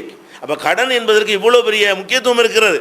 அப்போ பிள்ளைகளாக இருக்கக்கூடியவர்கள் தகப்பன்மார்களுக்கு என்ன செய்கிறோம், ஒரு 3வது அன்னைக்கு ஒரு பாத்தியா, 7வது ஒரு பாத்தியா, வருஷத்துக்கு பாத்தியான்னு இப்படி சின்ன அற்பமான செலவு பண்ணிட்டா நம்ம தகப்பனு செய்கிற கடமை முடிந்து விட்டது. உலகத்தில் வாழும்போது ஒழுங்காக கவனிக்கலை, இறந்த பிறகாவது ஒரு மறுமையில் நல்லா இருக்கிறது கவனிக்கணுமா இல்லை? உலகத்தில் வாழும்போது ஒழுங்காக சோறு போடலை, ஒழுங்காக வைத்தியம் பண்ணலை, அவர் மனம் கோணாத முறையில் தாய் தகப்பன் நம்ம நடத்தலைன்னு வைத்து கொண்டால் மரணித்த பிறகாவது நம்ம என்ன செய்யணும், நம்முடைய செயல்களை கண்டு அவர் அங்கே திருப்தி அடையணுமா இல்லை, அங்கே கிடைக்கக்கூடிய இன்பங்களை வைத்து அவர் சந்தோஷம் அடையணும், அங்கே அந்த துன்பங்கள்லாம் ரிலீஸ் ஆகுறதை வைத்து அவர் என்ன செய்யணும், மகிழ்ச்சி நிம்மதி அடையணும். அதுக்கு ஏற்றவாறு இந்த கடன்களில் எவ்வளோ பேர் முக்கியத்துவம் செலுத்துகிறோம்? முக்கியத்துவம் கொடுக்கறது இல்லை. அதனால் நம்ம என்ன கவனத்தில் வைக்கணும், பெற்றோர்களுக்கு செய்கிற விஷயங்கள் மரணத்திற்கு பிறகு கூட நிறைய விஷயங்கள் நம்ம செய்யலாம். அவர்களை மனம் புண்படுத்துகிற மாதிரி நடந்திருந்தால் கூட இவைகள் எல்லாம் மறுமையில் என்ன செய்யும், அவங்களுடைய அல்லாவிடத்தில் அவங்களுடைய கோபத்தினால் ஒரு முறையிட்டால் கூட அல்லாஹ் நியாயம் வழங்கிடுவான்ல. சரிப்பா, வாழும்போது உன்னை புண்படுத்திட்டான், நீ இறந்த பிறகு உனக்காம போட்டு அள்ளி செஞ்சுருக்கிறானே, ஒரு நல்ல காரியம் செஞ்சுருக்கிறான்னு அல்லாஹ் எடுத்து சொல்லுவான்ல. அப்போ அந்த மாதிரி அந்த தாய் தந்தையருடைய கோபத்தினால் நமக்கு ஏதாவது ஏற்பட இருந்தால் கூட அவர் மறுமையில் நன்றாக இருப்பதற்கு நம்ம இங்கே உள்ள திட்டங்களை சில செய்தோம் என்று சொன்னால் அது நமக்கு மன்னிப்பை பெற்று தந்துடும், அது நமக்கு ஒரு பரிகாரமாக அமைஞ்சிரும் என்று நபி ஸல்லல்லாஹு அலைஹி வஸல்லம் அவர்கள் கற்றுத்தந்திருக்கிறார்கள். அப்போ இந்த விஷயத்தில் பெற்றோர் நிறைய விஷயங்கள் இருக்கிறது. முதல் விஷயமாக பெற்றோருக்கு கடன் இருக்கிறதா, இது முந்தின கடன் பழைய கடன் இது வரைக்கும் விடுபட்டு இருந்தால் கூட நம்ம என்ன செய்யணும், தாய் தகப்பன கடன் இருக்குது, எல்லாருக்கும் உள்ளது, கணவனுக்கு கடன், மனைவிக்கு கடன், புள்ள கடன், இப்படி எல்லா கடனுமே இருக்கிறது. நம்ம தாய் தந்தை டாபிக் பேசுறதுனால அதை மட்டும் சொல்கிறோம். அப்போ பெற்றோர்களுக்கு கடன் இருக்குமே, ஆனால் அதை வந்து செலுத்துவதுக்கு முன்னுரிமை கொடுக்கணும். சொத்தை விட்டுட்டு போனால் கூட அல்லாஹ் என்ன செய்யணும், மிம்பாதி வசியத்தின் யூசாபிஹா உதைனின், வசியத்தையும் கடனையும் கொடுத்துட்டு தான் சொத்தை பிரிக்கணுங்கிறான். ஒரு ஆள் மூத்தா போயிட்டாரு, லட்சக்கணக்கான ரூபாய் வச்சுட்டு போயிருக்கிறாரு, உடனே உளுந்து பிள்ளைய பங்கு வச்சிடக்கூடாது. அவர் சொத்துலேருந்து கடனை கழிச்சிட முடியுமா, வசியத்தில் நிறைவேற்ற முடியுமா, அதுக்கு பிறகு மிச்சம் இருக்குதா, அப்படி தான் பங்கு வைக்கணும் அல்லாஹ் நமக்கு திருமறை குர்ஆன்ல கட்டளை இடுகிறான். அதனால் இப்போ முதல்ல பெற்றோர்களை உயிரோடு இருக்கும்போது கவனிக்க தவறியவர்களும் ஒழுங்காக கவனித்தவர்களும் அவர்கள் மரணித்து விட்டார்கள் என்று சொன்னால் எதில் கவனம் செலுத்தினே, அவருடைய கடன், நம்ம கடனை அப்புறம் செலுத்திக்கிடுவோம். நம்ம தாய் தகப்பன் வந்து கடன் இல்லாதவர்களாக போய் சேர்ந்துருக்கணும். அவங்களுக்கு யார் யார் கடன் இருக்கோ உங்கள்கிட்ட மன்னிப்பு கேளுங்க, முடிஞ்ச அளவு கடனை திரட்டி என்ன செய்யுங்க, அதை கழிக்கிறதுக்கு பாடுபடுங்க. இன்னும் பெற்றோருக்காக செய்ய வேண்டிய, மரணத்துக்கு பிறகு செய்ய வேண்டிய பல காரியங்கள் இருக்கின்றன. நம்முடைய பெற்றோர்கள் ஹஜ்ஜி கடமையாக இருந்து அவர்கள் வாழுகிற காலத்திலே ஹஜ்ஜி அவர்கள் மீது கடமையாக இருந்து அதை செய்யாமலே மரணித்து இருப்பார்கள் என்று சொன்னால் அவர்களுடைய பிள்ளைகள், ஆண் பிள்ளைகளோ பெண் பிள்ளைகளோ, அவருடைய பிள்ளைகள் வந்து அந்த ஹஜ்ஜை அந்த தாயின் சார்பாக, தந்தையின் சார்பாக நிறைவேற்றலாம், நிறைவேற்ற வேண்டும் என்று நபிகள் நாயகம் ஸல்லல்லாஹு அலைஹி வஸல்லம் அவர்கள் வழிகாட்டி இருக்கிறார்கள். ஒரு பெண்மணி நபிகள் நாயகம் ஸல்லல்லாஹு அலைஹி வஸல்லம் அவர்களிடத்திலே வந்து, என் தாயார் மீது ஹஜ்ஜி கடமையாக இருந்தது, அதை செய்யாமலே அவர் மரணித்து விட்டார், அஃப அஹுஜ்ஜு அன்ஹா, அவர் சார்பாக நான் ஹஜ்ஜி செய்யலாமா? ஒரு பெண்மணி கேட்கிறார்கள், எங்கள் அம்மா வந்து ஹஜ்ஜி கடமையாக இருந்து ஹஜ்ஜி செய்யாமல் மரணித்து விட்டார்கள், அவங்களுக்காக வேண்டி நான் வந்து ஹஜ்ஜி செய்யலாமா? அப்போ நபிகள் நாயகம் ஸல்லல்லாஹு அலைஹி வஸல்லம் சொன்னார்கள், உன்னுடைய தாயார் மீது ஏதாவது கடன் இருந்தால், யாருக்காவது கொடுக்க வேண்டிய, உலகத்தில் கொடுக்க வேண்டிய கடன் ஏதாவது இருந்தால் அதை நீதானே நிறைவேற்றுவாய் அப்படின்னு கேட்குறாங்க. அந்த அம்மா சொல்கிறார்கள், ஆமாம் நான் தான் நிறைவேற்றுவேன். அப்போ அல்லாஹ்வுடைய கடன் ஃபதைனுல்லாஹி அஹக்கு குலாபிஹி, அல்லாஹ்வுடைய கடன் வந்து நிறைவேற்றுவதற்கு ரொம்ப தகுதியானது. மனுஷனுடைய கடனை நிறைவேற்றுவேன் என்று சொல்கிறாய். உன்னுடைய தாயார் வந்து அல்லாஹ்வுக்கு கடன் வைத்து ஹஜ்ஜிங்கிற ஒரு கடமை அவங்களுக்கு ஏற்பட்டு இருந்தும் கூட அதை செய்யாமல் மரணித்திருக்கிறார்கள். அப்போ நீ உலகத்தில் உன் தாய்ப்பட்ட கடனை நிறைவேற்றுவது போல உன்னுடைய தாயார் அல்லாஹ்விடத்தில் பட்டிருக்கக்கூடிய ஹஜ்ஜி என்ற கடனை நீ நிறைவேற்று அது செல்லும் என்கிறார்கள். அப்போ இதில் நம்ம என்ன வழங்கிக் கொள்கிறோம்? நம்முடைய பெற்றோர்களுக்கு ஹஜ்ஜி கடமையாக அது பெண்ணுக்கே சொல்கிறாங்க. ஒரு ஆம்பளைக்கு தான் பொருளாதார சுமையெல்லாம் இருக்கிறது. ஒரு பெண்ணு வந்து எங்கள் அம்மாவுக்கு ஹஜ்ஜி செய்யலாமான்னு கேட்டால் அந்தளவுக்கு அவங்களுக்கு சக்தியோ வசதியோ இருக்க போய் தான் கேட்குறாங்க. அப்போ இந்த மாதிரி கேட்கக்கூடிய நேரத்தில் பெண்ணுக்கே ரசூல் ஸல்லல்லாஹு அலைஹி வஸல்லம் அவர்கள் செய்யி, உன் தாயார் பட்ட கடனை நீ தான் அடைக்கணும் என்று சொன்னார்கள் என்று சொன்னால், அப்போ இதில் நம்ம என்ன விளங்கி கொள்கிறோம்? நம்முடைய பெற்றோர்களுக்கு ஹஜ்ஜி கடமையாக இருந்தால் கடமை இல்லாமல் நம்ம போய் செய்ய தேவை கிடையாது. ஏன்னா கடமை இல்லாட்டி அல்லாஹ் கேட்க மாட்டான். நம்முடைய தாய் தந்தையர் வந்து ஒரு நம்முடைய இளமை காலத்தில் சிறுபிராயத்தில் அவங்க ஏழையாக இருந்தார்கள் என்று வைத்துக்கொள்வோம். அவங்க ஹஜ்ஜி கடமையாக ஆகாமலே இறந்து விட்டார்கள்னு வைத்துக்கொள்வோம். இப்போ நம்ம சம்பாரித்து பல கோடிகளுக்கு அதிபதியாக இருக்கிறோம். இப்போ நம்மிடத்தில் வசதி இருந்தாலும் நம்ம தாயார் தந்தைக்காக ஹஜ்ஜி செய்ய வேண்டிய தேவை கிடையாது. ஏன்? அவங்க மரணிக்கிற வரைக்கும் அவங்களுக்கு ஹஜ்ஜி கடமையாகல. அவங்களே சாப்பாட்டு கஷ்டப்பட்டு மரணித்திருக்கிறார்கள். அவங்கள எல்லாம் கேட்கவே மாட்டான். அப்போ கடமையானதை தான் நிறைவேற்றணுமே தவிர உபரியான ஹஜ்ஜுகளை எல்லாம் அடுத்தவங்களுக்காக நிறைவேற்றக்கூடாது. அப்போ நம்ம தாய் தந்தையருக்கு ஹஜ்ஜி கடமையாக இருந்து என்றால் அதற்குரிய வசதி வாய்ப்புகளோட உடல் ஆரோக்கியத்தோடு இருந்து இந்த செய்வோம் அந்த செய்வோம் அடுத்த வருஷம் போவோம் என்று அவர்கள் நினைத்து கொண்டே இருந்து ஹஜ்ஜி செய்யாமல் மரணித்து இருந்தால் அவங்க பிள்ளைகள் வந்து அதை நிறைவேற்றணும். கடன் தான் சொல்கிறாங்க ரசூல் ஸல்லல்லாஹு அலைஹி வஸல்லம், அல்லாஹ்வுடைய கடனை நிறைவேற்றணும். அப்போ ஒருத்தர் நம்ம தாயந்தர் ஏழையாக இருந்தாங்க, இன்னைக்கு நம்ம பல கோடிகளுக்கு அதிபதியாக இருப்போம், நமக்கு தான் வசதி இருக்குன்னு செய்யலாமான்னு செய்யக்கூடாது, செல்லாது. ஏன்? அல்லாஹ்வுக்கு உங்கள் தாயந்தர் கடன் படலையே. உங்கள் தாய் தந்தையர் அல்லாஹ்வுக்கு கடன் பட்டா தானே நீங்கள் போய் அதை நிறைவேற்றணும். இன்றைக்கு அதையும் செய்கிறாங்க. பெற்றோருக்கு ஹஜ்ஜி செய்கிறோம், நாங்கள் பெற்றோருக்கு ஹஜ்ஜி செய்கிறோம் என்று அவங்களும் செய்கிறார்கள். கூலிக்கு ஆள் பிடிச்சி வர அனுப்புகிறார்கள். அதுக்கு சில ஆட்கள் என்ன செய்கிறாங்க, மார்க் அறிஞர்கள்னு சொல்லக்கூடியவங்க, உங்கள் ஆப்பாவுக்கா என்னை ஹஜ்ஜுக்கு அனுப்பி வைங்க, உங்கள் உமாவுக்கா எனக்கு ஹஜ்ஜுக்கு அனுப்பி வைங்க, அதுக்கு ஒரு தொகையை வாங்கி கொண்டு அவங்க தங்களுக்கு வேண்டிய ஆதாயத்தை அடைந்து கொண்டு வேற ஒரு ஆளுக்காக போய் ஹஜ்ஜி செய்கிறேன்னு போகிறார்கள். இவங்க போய் நம்ம தகப்பனாருக்காக ஹஜ்ஜி செய்தால் இஹ்லாஸாக செய்வாங்களா? கொடுக்குற காசுக்காக செய்கிறார்கள். நம்ம தாய் தந்தைக்காக செய்தோம் என்று சொன்னால் நம்ம தாய் தந்தையருக்காக வேண்டிய இஹ்லாஸோட உள்ளச்சத்தோட தூய்மையான எண்ணத்தோடு தான் நம்ம செய்வோம். அதை அல்லாஹ் ஏற்றுக்கொள்வான். தூய்மையான எண்ணத்தை வந்து அல்லாஹ் பார்க்குறான். கூலிக்கெல்லாம் போய் ஹஜ்ஜி செய்யக்கூடியவர்கள் என்ன செய்கிறாங்க, அதுக்குன்னு ஒரு குரூப் இருக்கிறாங்க. ஒரு தாய் எந்த ஹஜ்ஜி கடமையா, எங்களை அணுகுங்கள், நாங்கள் ஆளை அனுப்பி அந்த ஹஜ்ஜி செய்கிறோம் என்றெல்லாம் சொல்லி அதை வியாபாரமாக ஆக்கக்கூடியவர்களை எல்லாம் பார்க்கிறோம். அதுக்கெல்லாம் மார்க்கத்தில் அனுமதி கிடையாது. நம்ம செய்யணும். அவங்க தாய் எந்தருக்கு முதல்ல கடமையாக இருக்கணும். கடமையாக இருந்தால் என்ன செய்யணும், நம்மகிட்ட வசதி இருந்தால் நம்ம அதை நிறைவேற்ற வேண்டும். அல்லது நம்ம தாய் தந்தையருக்கு வந்து நல்ல வசதி இருந்தது, அவர் வசதி வரக்கூடிய நேரத்தில் வந்து அவர் ரொம்ப முடியாமல் போயிட்டார், பணம் நிறைய இருக்கிறது, அவருக்கு ஹஜ்ஜிக்கெல்லாம் போக முடியாது, ஆள் ரொம்ப தளர்ந்து போய் சக்கரை வியாதி வந்து வண்டியில் கூட ஏற முடியாது, ஃப்ளைட்டில் கூட போக முடியாது என்கிற அளவில் அவர் இருக்கிறார். இவர் ஹஜ்ஜி கடமை இல்லை. இப்போ காசு மட்டும் ஹஜ்ஜியை கடமையாக்காது, காசும் இருக்க வேண்டும், போய் வருவதற்கான அளவுக்கு உடல்லையும் இருக்கணும், சக்தி இருக்க வேண்டும். இல்லாட்டி அவர் கேட்க மாட்டான். உனக்கு தான் 10,000 கோடி கொடுத்துருந்தேனே நீ ஹஜ்ஜி செய்யலன்னு கேட்பானல்ல, கேட்க மாட்டான். ஏன்? நீ காசை கொடுத்துருந்தல்ல, எனக்கு ஆரோக்கியத்தை தரலையே, பிரயாணம் பண்ணுவதற்கு ஏற்ற உடலில் நான் இல்லையே, என்னை தள்ளாத வயசில் தான் எனக்கு அந்த அந்த அந்த வசதியை கொடுத்த அப்படின்னு அவர் சொல்லி விடுவார். அல்லாஹ் கேட்கவும் மாட்டான். அப்போ அல்லாஹ் ஹஜ்ஜை கடமையாக்கும் போது என்ன செய்கிறான்னு கேட்டால், ஒலில்லாஹி அலன்னாசி ஹஜ்ஜுல் பைத்தி மனிஸ்ததா இலைஹி சபீலா, போய் வருவதற்கு யாருக்கு சக்தி இருக்கிறதோ, சக்தியில் எல்லாம் அடங்கிவிட்டது, காசு சக்தி உடல் சக்தி எல்லாமே என்ன செய்ய அதில் சேர்ந்துருக்கும். அப்போ சக்தி இருக்குது அவர்களுக்கு தான் ஹஜ்ஜி செய்கிறது கடமை என்று அல்லாஹ் சொல்கிற காரணத்தினால நம்ம பெற்றோர்களுக்கு வசதி இருந்து அவங்களுடைய இயலாமையில் தள்ளாமையில் முதுமையில் அந்த வசதி கிடைத்து இருக்குமே, ஆனால் அப்போ அவர்களுக்கு பணம் இருந்தாலும் ஹஜ்ஜி கடமையாகாது, அவங்களுக்காக பிள்ளைகள் செய்ய வேண்டியது இல்லை.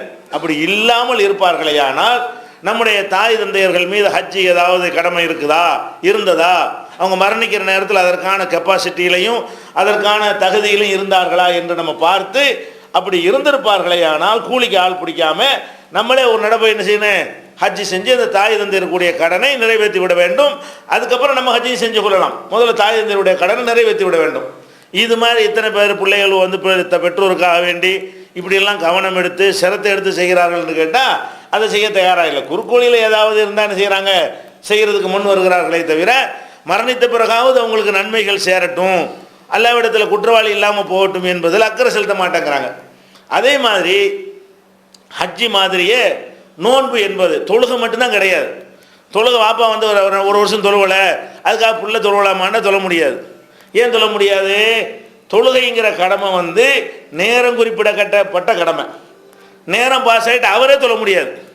அடுத்தவர் தொழுவது இருக்கட்டும், அவரே வக்தை விட்டுட்டாருன்னா அவருக்கு என்ன செய்யும், அது கொஸ்டின் தான் இருக்குது, தண்டனை தான் இருக்கே தவிர நேரத்தை தாண்டி தொழுகிறதுக்கு அனுமதியே கிடையாது.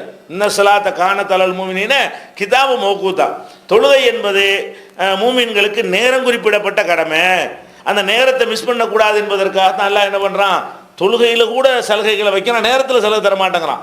முடியலைன்னா உட்காந்து தொழுதுக்க, படுத்து கூட தொழுதுக்க, டைம் செஞ்சு கூட தொழுதுக்க, பிரயாணத்தில் இருந்தால் 4க்கு மேலே 2 கூட தொழு. டைம் முக்கியம். ஆனால் டைம் எனக்கு முக்கியம். அளவு வேண்டாலும் குறைச்சிக்க, குவாலிட்டி வேண்டாலும் குறைச்சிக்க. படுத்து தொழுதா குவாலிட்டி கம்மி தானே, நின்று தொழுவதை விட. தரம் குறித்தாலும் பரவாயில்லை, டைம் எனக்கு முக்கியம். தொழுகையை பொறுத்த வரைக்கும் அல்லாஹ் வந்து நேரம் குறிப்பிடப்பட்ட கடமை என்று சொல்கிற காரணத்தினால நம்முடைய பெற்றோர்கள் மீது தொழுகை கடமை வைத்துவிட்டு போனார்களே, ஆனால் அதுக்குரியதை தௌபா செய்து அல்லாஹ் மன்னிக்காமல் இருந்தால் அதுக்குரியதை அனுபவிப்பாங்க. அல்லாஹ் இடத்துல என்ன செய்வாங்க, அனுபவிப்பாங்க. அப்படி இல்லைங்கிற பட்சத்தில் நீங்கள் செஞ்சால் நிறைவேறுமானா நிறைவேறாது. நீங்கள் விட்ட தொழுகையை நீங்கள் நிறைவேற்றினா கூட உங்களுக்கு நிறைவேறாது. நேரத்தை தவற விட்டால் கிடையாது. அதனால் தொழுகை ஹதீஸில் காணவே இல்லை. எங்கள் பாப்பாவுக்கு தொழுகை இருந்துச்சு, அது நான் தொழுவலாமான்னு யாரும் கேட்கவும் இல்லை, அது ஒரு ரசூல் ஸல்லல்லாஹு அலைஹி வஸல்லம் அனுமதிக்கவும் இல்லை. ஆனால் ஹஜ்ஜிக்கு வருகிறது, நோன்பை பற்றி வருகிறது. நபிகள் நாயகம் ஸல்லல்லாஹு அலைஹி வஸல்லம் அவர்கள்ட்ட வந்து ஒரு பெண்மணி கேட்டதாகவும் ஹதீஸுகள் நிறைய இருக்கிறது, ஒரு ஆம்பளை வந்து கேட்டதாகவும் ஹதீஸுகள் இருக்கிறது. எப்படி கேட்குறாங்க, என் தாயார் இறந்து விட்டார்கள், வாலைஹா சௌமு ஷஹரின், அவங்களுக்கு 1 மாத நோன்பு கடமையாக இருந்தது. 1 மாத நோன்பு என்றால் அது ரமலானுடைய நோன்பாக இருக்கலாம், அல்லது இவங்க ஒரு நேர்ச்சை கூட பண்ணியிருப்பாங்க, அது கடமை தானே. நேர்ச்சை பண்ணிட்டா கடமையாயிரும். இது செய்தால் இதை நான் செய்வேன், எனக்கு வயிற்று வலி போனால் நான் ஒரு மாதம் நோன்பு வைப்பேன், காணா போன என் புள்ள கிடச்சி விட்டால் நான் வந்து என்ன செய்வேன், 1 மாதம் நோன்பு வைப்பேன், அல்லது எனக்கு ஒரு ஆம்பளை பிள்ளை பிறந்து விட்டால் நான் 1 மாதம் நோன்பு வைப்பேன். இப்படி ஏதோ ஒரு நியத்து வைத்து அல்லாஹ்வுக்காக நேர்ச்சை செய்து அது நிறைவேறிடுச்சுன்னு வைங்க, இப்போ கடமையாகி போச்சு. ரமலான் நோன்பு விடுபட்டு இருந்தாலும் கடமையாகிவிடும். அநேகமாக இது ரமலான் நோம்பாக இருக்க முடியாது, ரமலான்டா கரெக்டாக வச்சுருப்பாங்க. 1 மாத நோன்பு அந்த அம்மாவுக்கு இருந்த நிலையில் மரணித்து விட்டார்கள்னு சொன்னால் ஏதாவது நேர்ச்சை பண்ணியிருப்பார்கள், 1 மாதம் நான் நோன்பு வைக்கிறேன். நேர்ச்சியை பொறுத்த வரைக்கும் நம்ம அந்த மாதமே எல்லாரையும் அந்த பழக்கத்தை கொண்டு வந்து விடும். நேர்ச்சை செஞ்சோம்னு சொன்னால் அது கொஞ்சம் இழுக்கத்தான் செய்யும். இந்த செய்வோம் அந்த செய்வோம், காசு பணமாக இருந்தால் கொடுத்துட்டு போயிடுவாங்களே தவிர நோன்பு மாதிரி விஷயங்களாக இருந்தால் அது கொஞ்சம் குறித்த நேரத்தில் செய்வதில் என்ன செய்யும், மனிதன்ட்டு ஒரு அலட்சியம் வந்துடும், ஒரு பொடுபோக்காக இருந்துருவார்கள், கேர்லெஸ்ஸாக இருந்து விடுவார்கள். அந்த மாதிரி அந்த அம்மாவுக்கு என்ன செய்யுது, 1 மாதம் நோன்பு எங்கள் அம்மாவின் மீது கடமையாக இருக்கிறது. அப்போ ரசூல் ஸல்லல்லாஹு அலைஹி வஸல்லம் கேட்குறாங்க, இதையே தான் கேட்குறாங்க. எப்படி, இன்கானத்து அலா உம்மிக்கு தெய்னுன், உங்கள் அம்மாவின் மீது கடன் இருக்குமையானால் அகுந்தி காலிஹி, அது நீ தான் நிறைவேற்றுவாய். ஆமாம் நான் தான் நிறைவேற்றுவேன். அப்போ இந்த கடனை போய் நிறைவேற்று. உங்கள் அம்மா அல்லாவுக்கு கடனாளியாக இருக்காங்கல்ல, 1 மாதம் நோன்பு கடன் இருக்குல்ல அல்லாவுக்கு, அப்போ அல்லாவுக்கு கொடுக்க வேண்டிய அந்த 1 மாத நோன்பு என்ற கடனை நீ நிறைவேற்றி என்று நபிகள் நாயகம் ஸல்லல்லாஹு அலைஹி வஸல்லம் அவர்கள் அனுமதித்து இருக்கிறார்கள். அப்போ நம்முடைய தாய் தந்தையர்கள் மீது நோன்பு கடமையாக இருந்து அதை நிறைவேற்றாமல், கடமையாக இருந்திருக்கணும், நிறைவேற்றாமல் மரணித்திருப்பார்களே ஆனால் அவங்க எந்த கடமை இல்லைன்னு வைங்க, நம்மளாம் நஃபில் நோன்பு சும்மா வைப்போம், ஒரு 5 நோன்பு வைப்போம், அம்மாவுக்கு சேர்த்துருவோம், அதெல்லாம் கிடையாது. மார்க்கத்தில் அல்லாஹ் கொஸ்டின் பண்ணுவாங்கிறதுக்காக தான் இதெல்லாம் வைக்க சொல்கிறாங்க. அவன் வைக்கலன்னா அல்லாஹ் கேள்வி கேட்பான், ஏன் அந்த நோன்பு வைக்கலன்னு உங்கள் அம்மாட்ட கேள்வி வந்துடும், உங்கள் அத்தாட்ட கேள்வி வந்துடும். அதை தப்பிக்கிறதுக்காகத்தான் இதை அனுமதிக்கிறாங்க. அப்போ கட்டாயமான நோன்பு அவர்களுக்கு இருக்குமையானால் அவங்களுக்காக நம்ம என்ன செய்யலாம், நோன்பு வைக்கலாம்.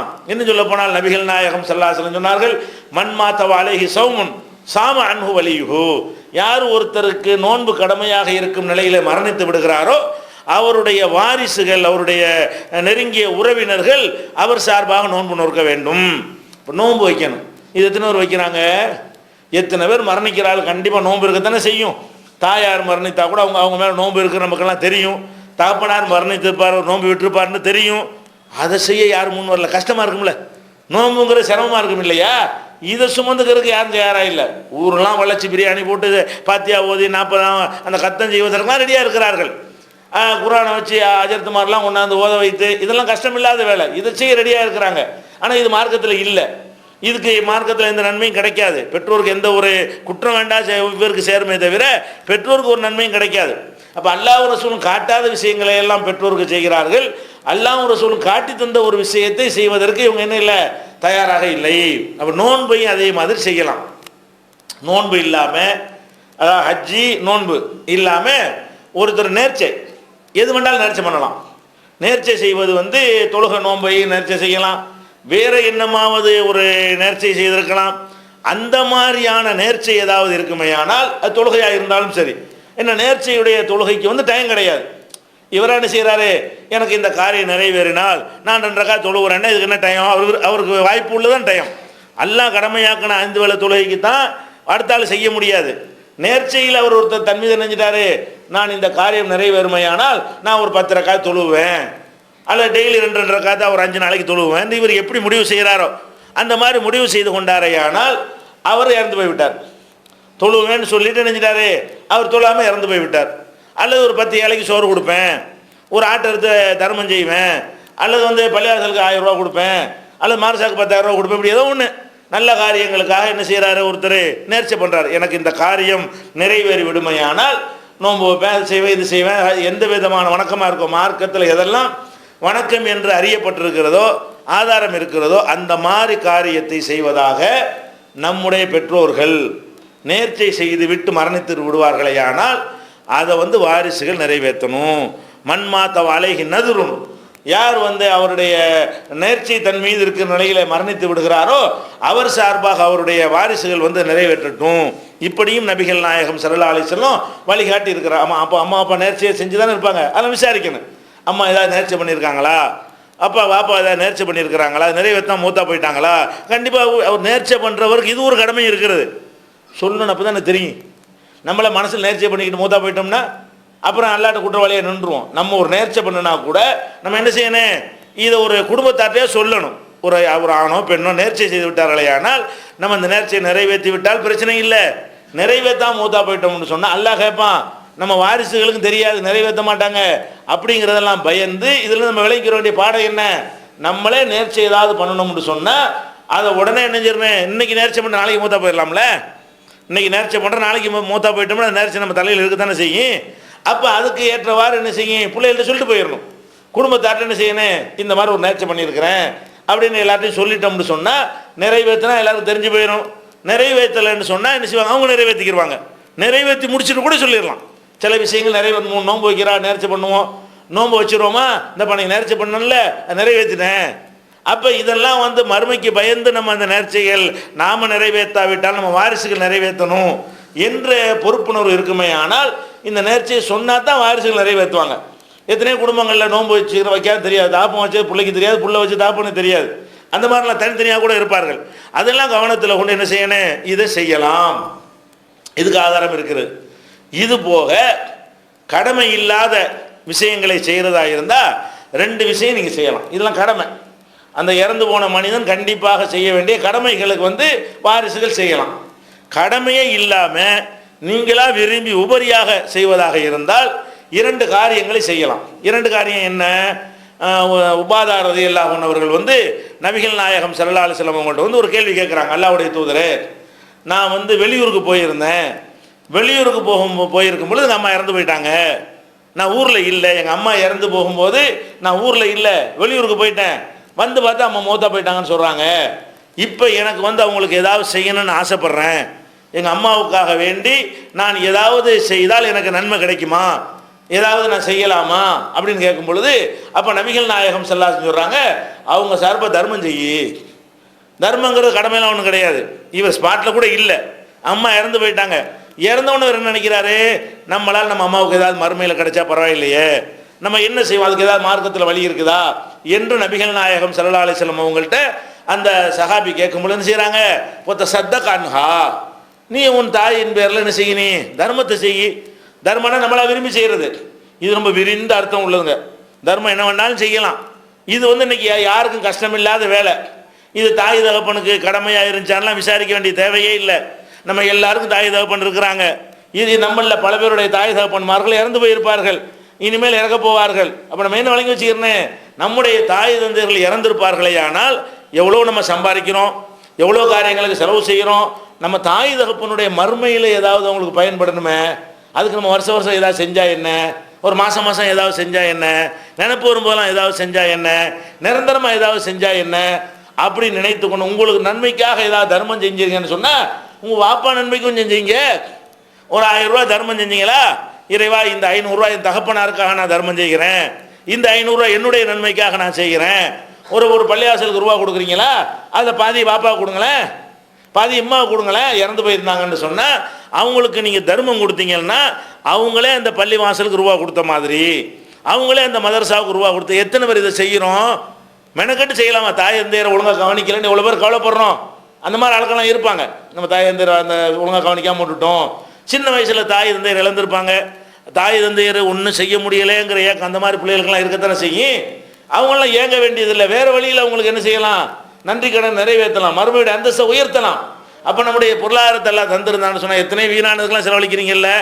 அதில் ஒரு சதவீதத்தை எடுத்து ஒரு 5% என்னுடைய வருமானத்தில் 5% என் தாய் தந்தை நன்மைக்கு நான் செலவழிப்பேன். இது பெரிய கஷ்டமா? 1000 ரூபா சம்பாதிக்கிற ஆள் 5% 50 ரூபா வரப்போகுது.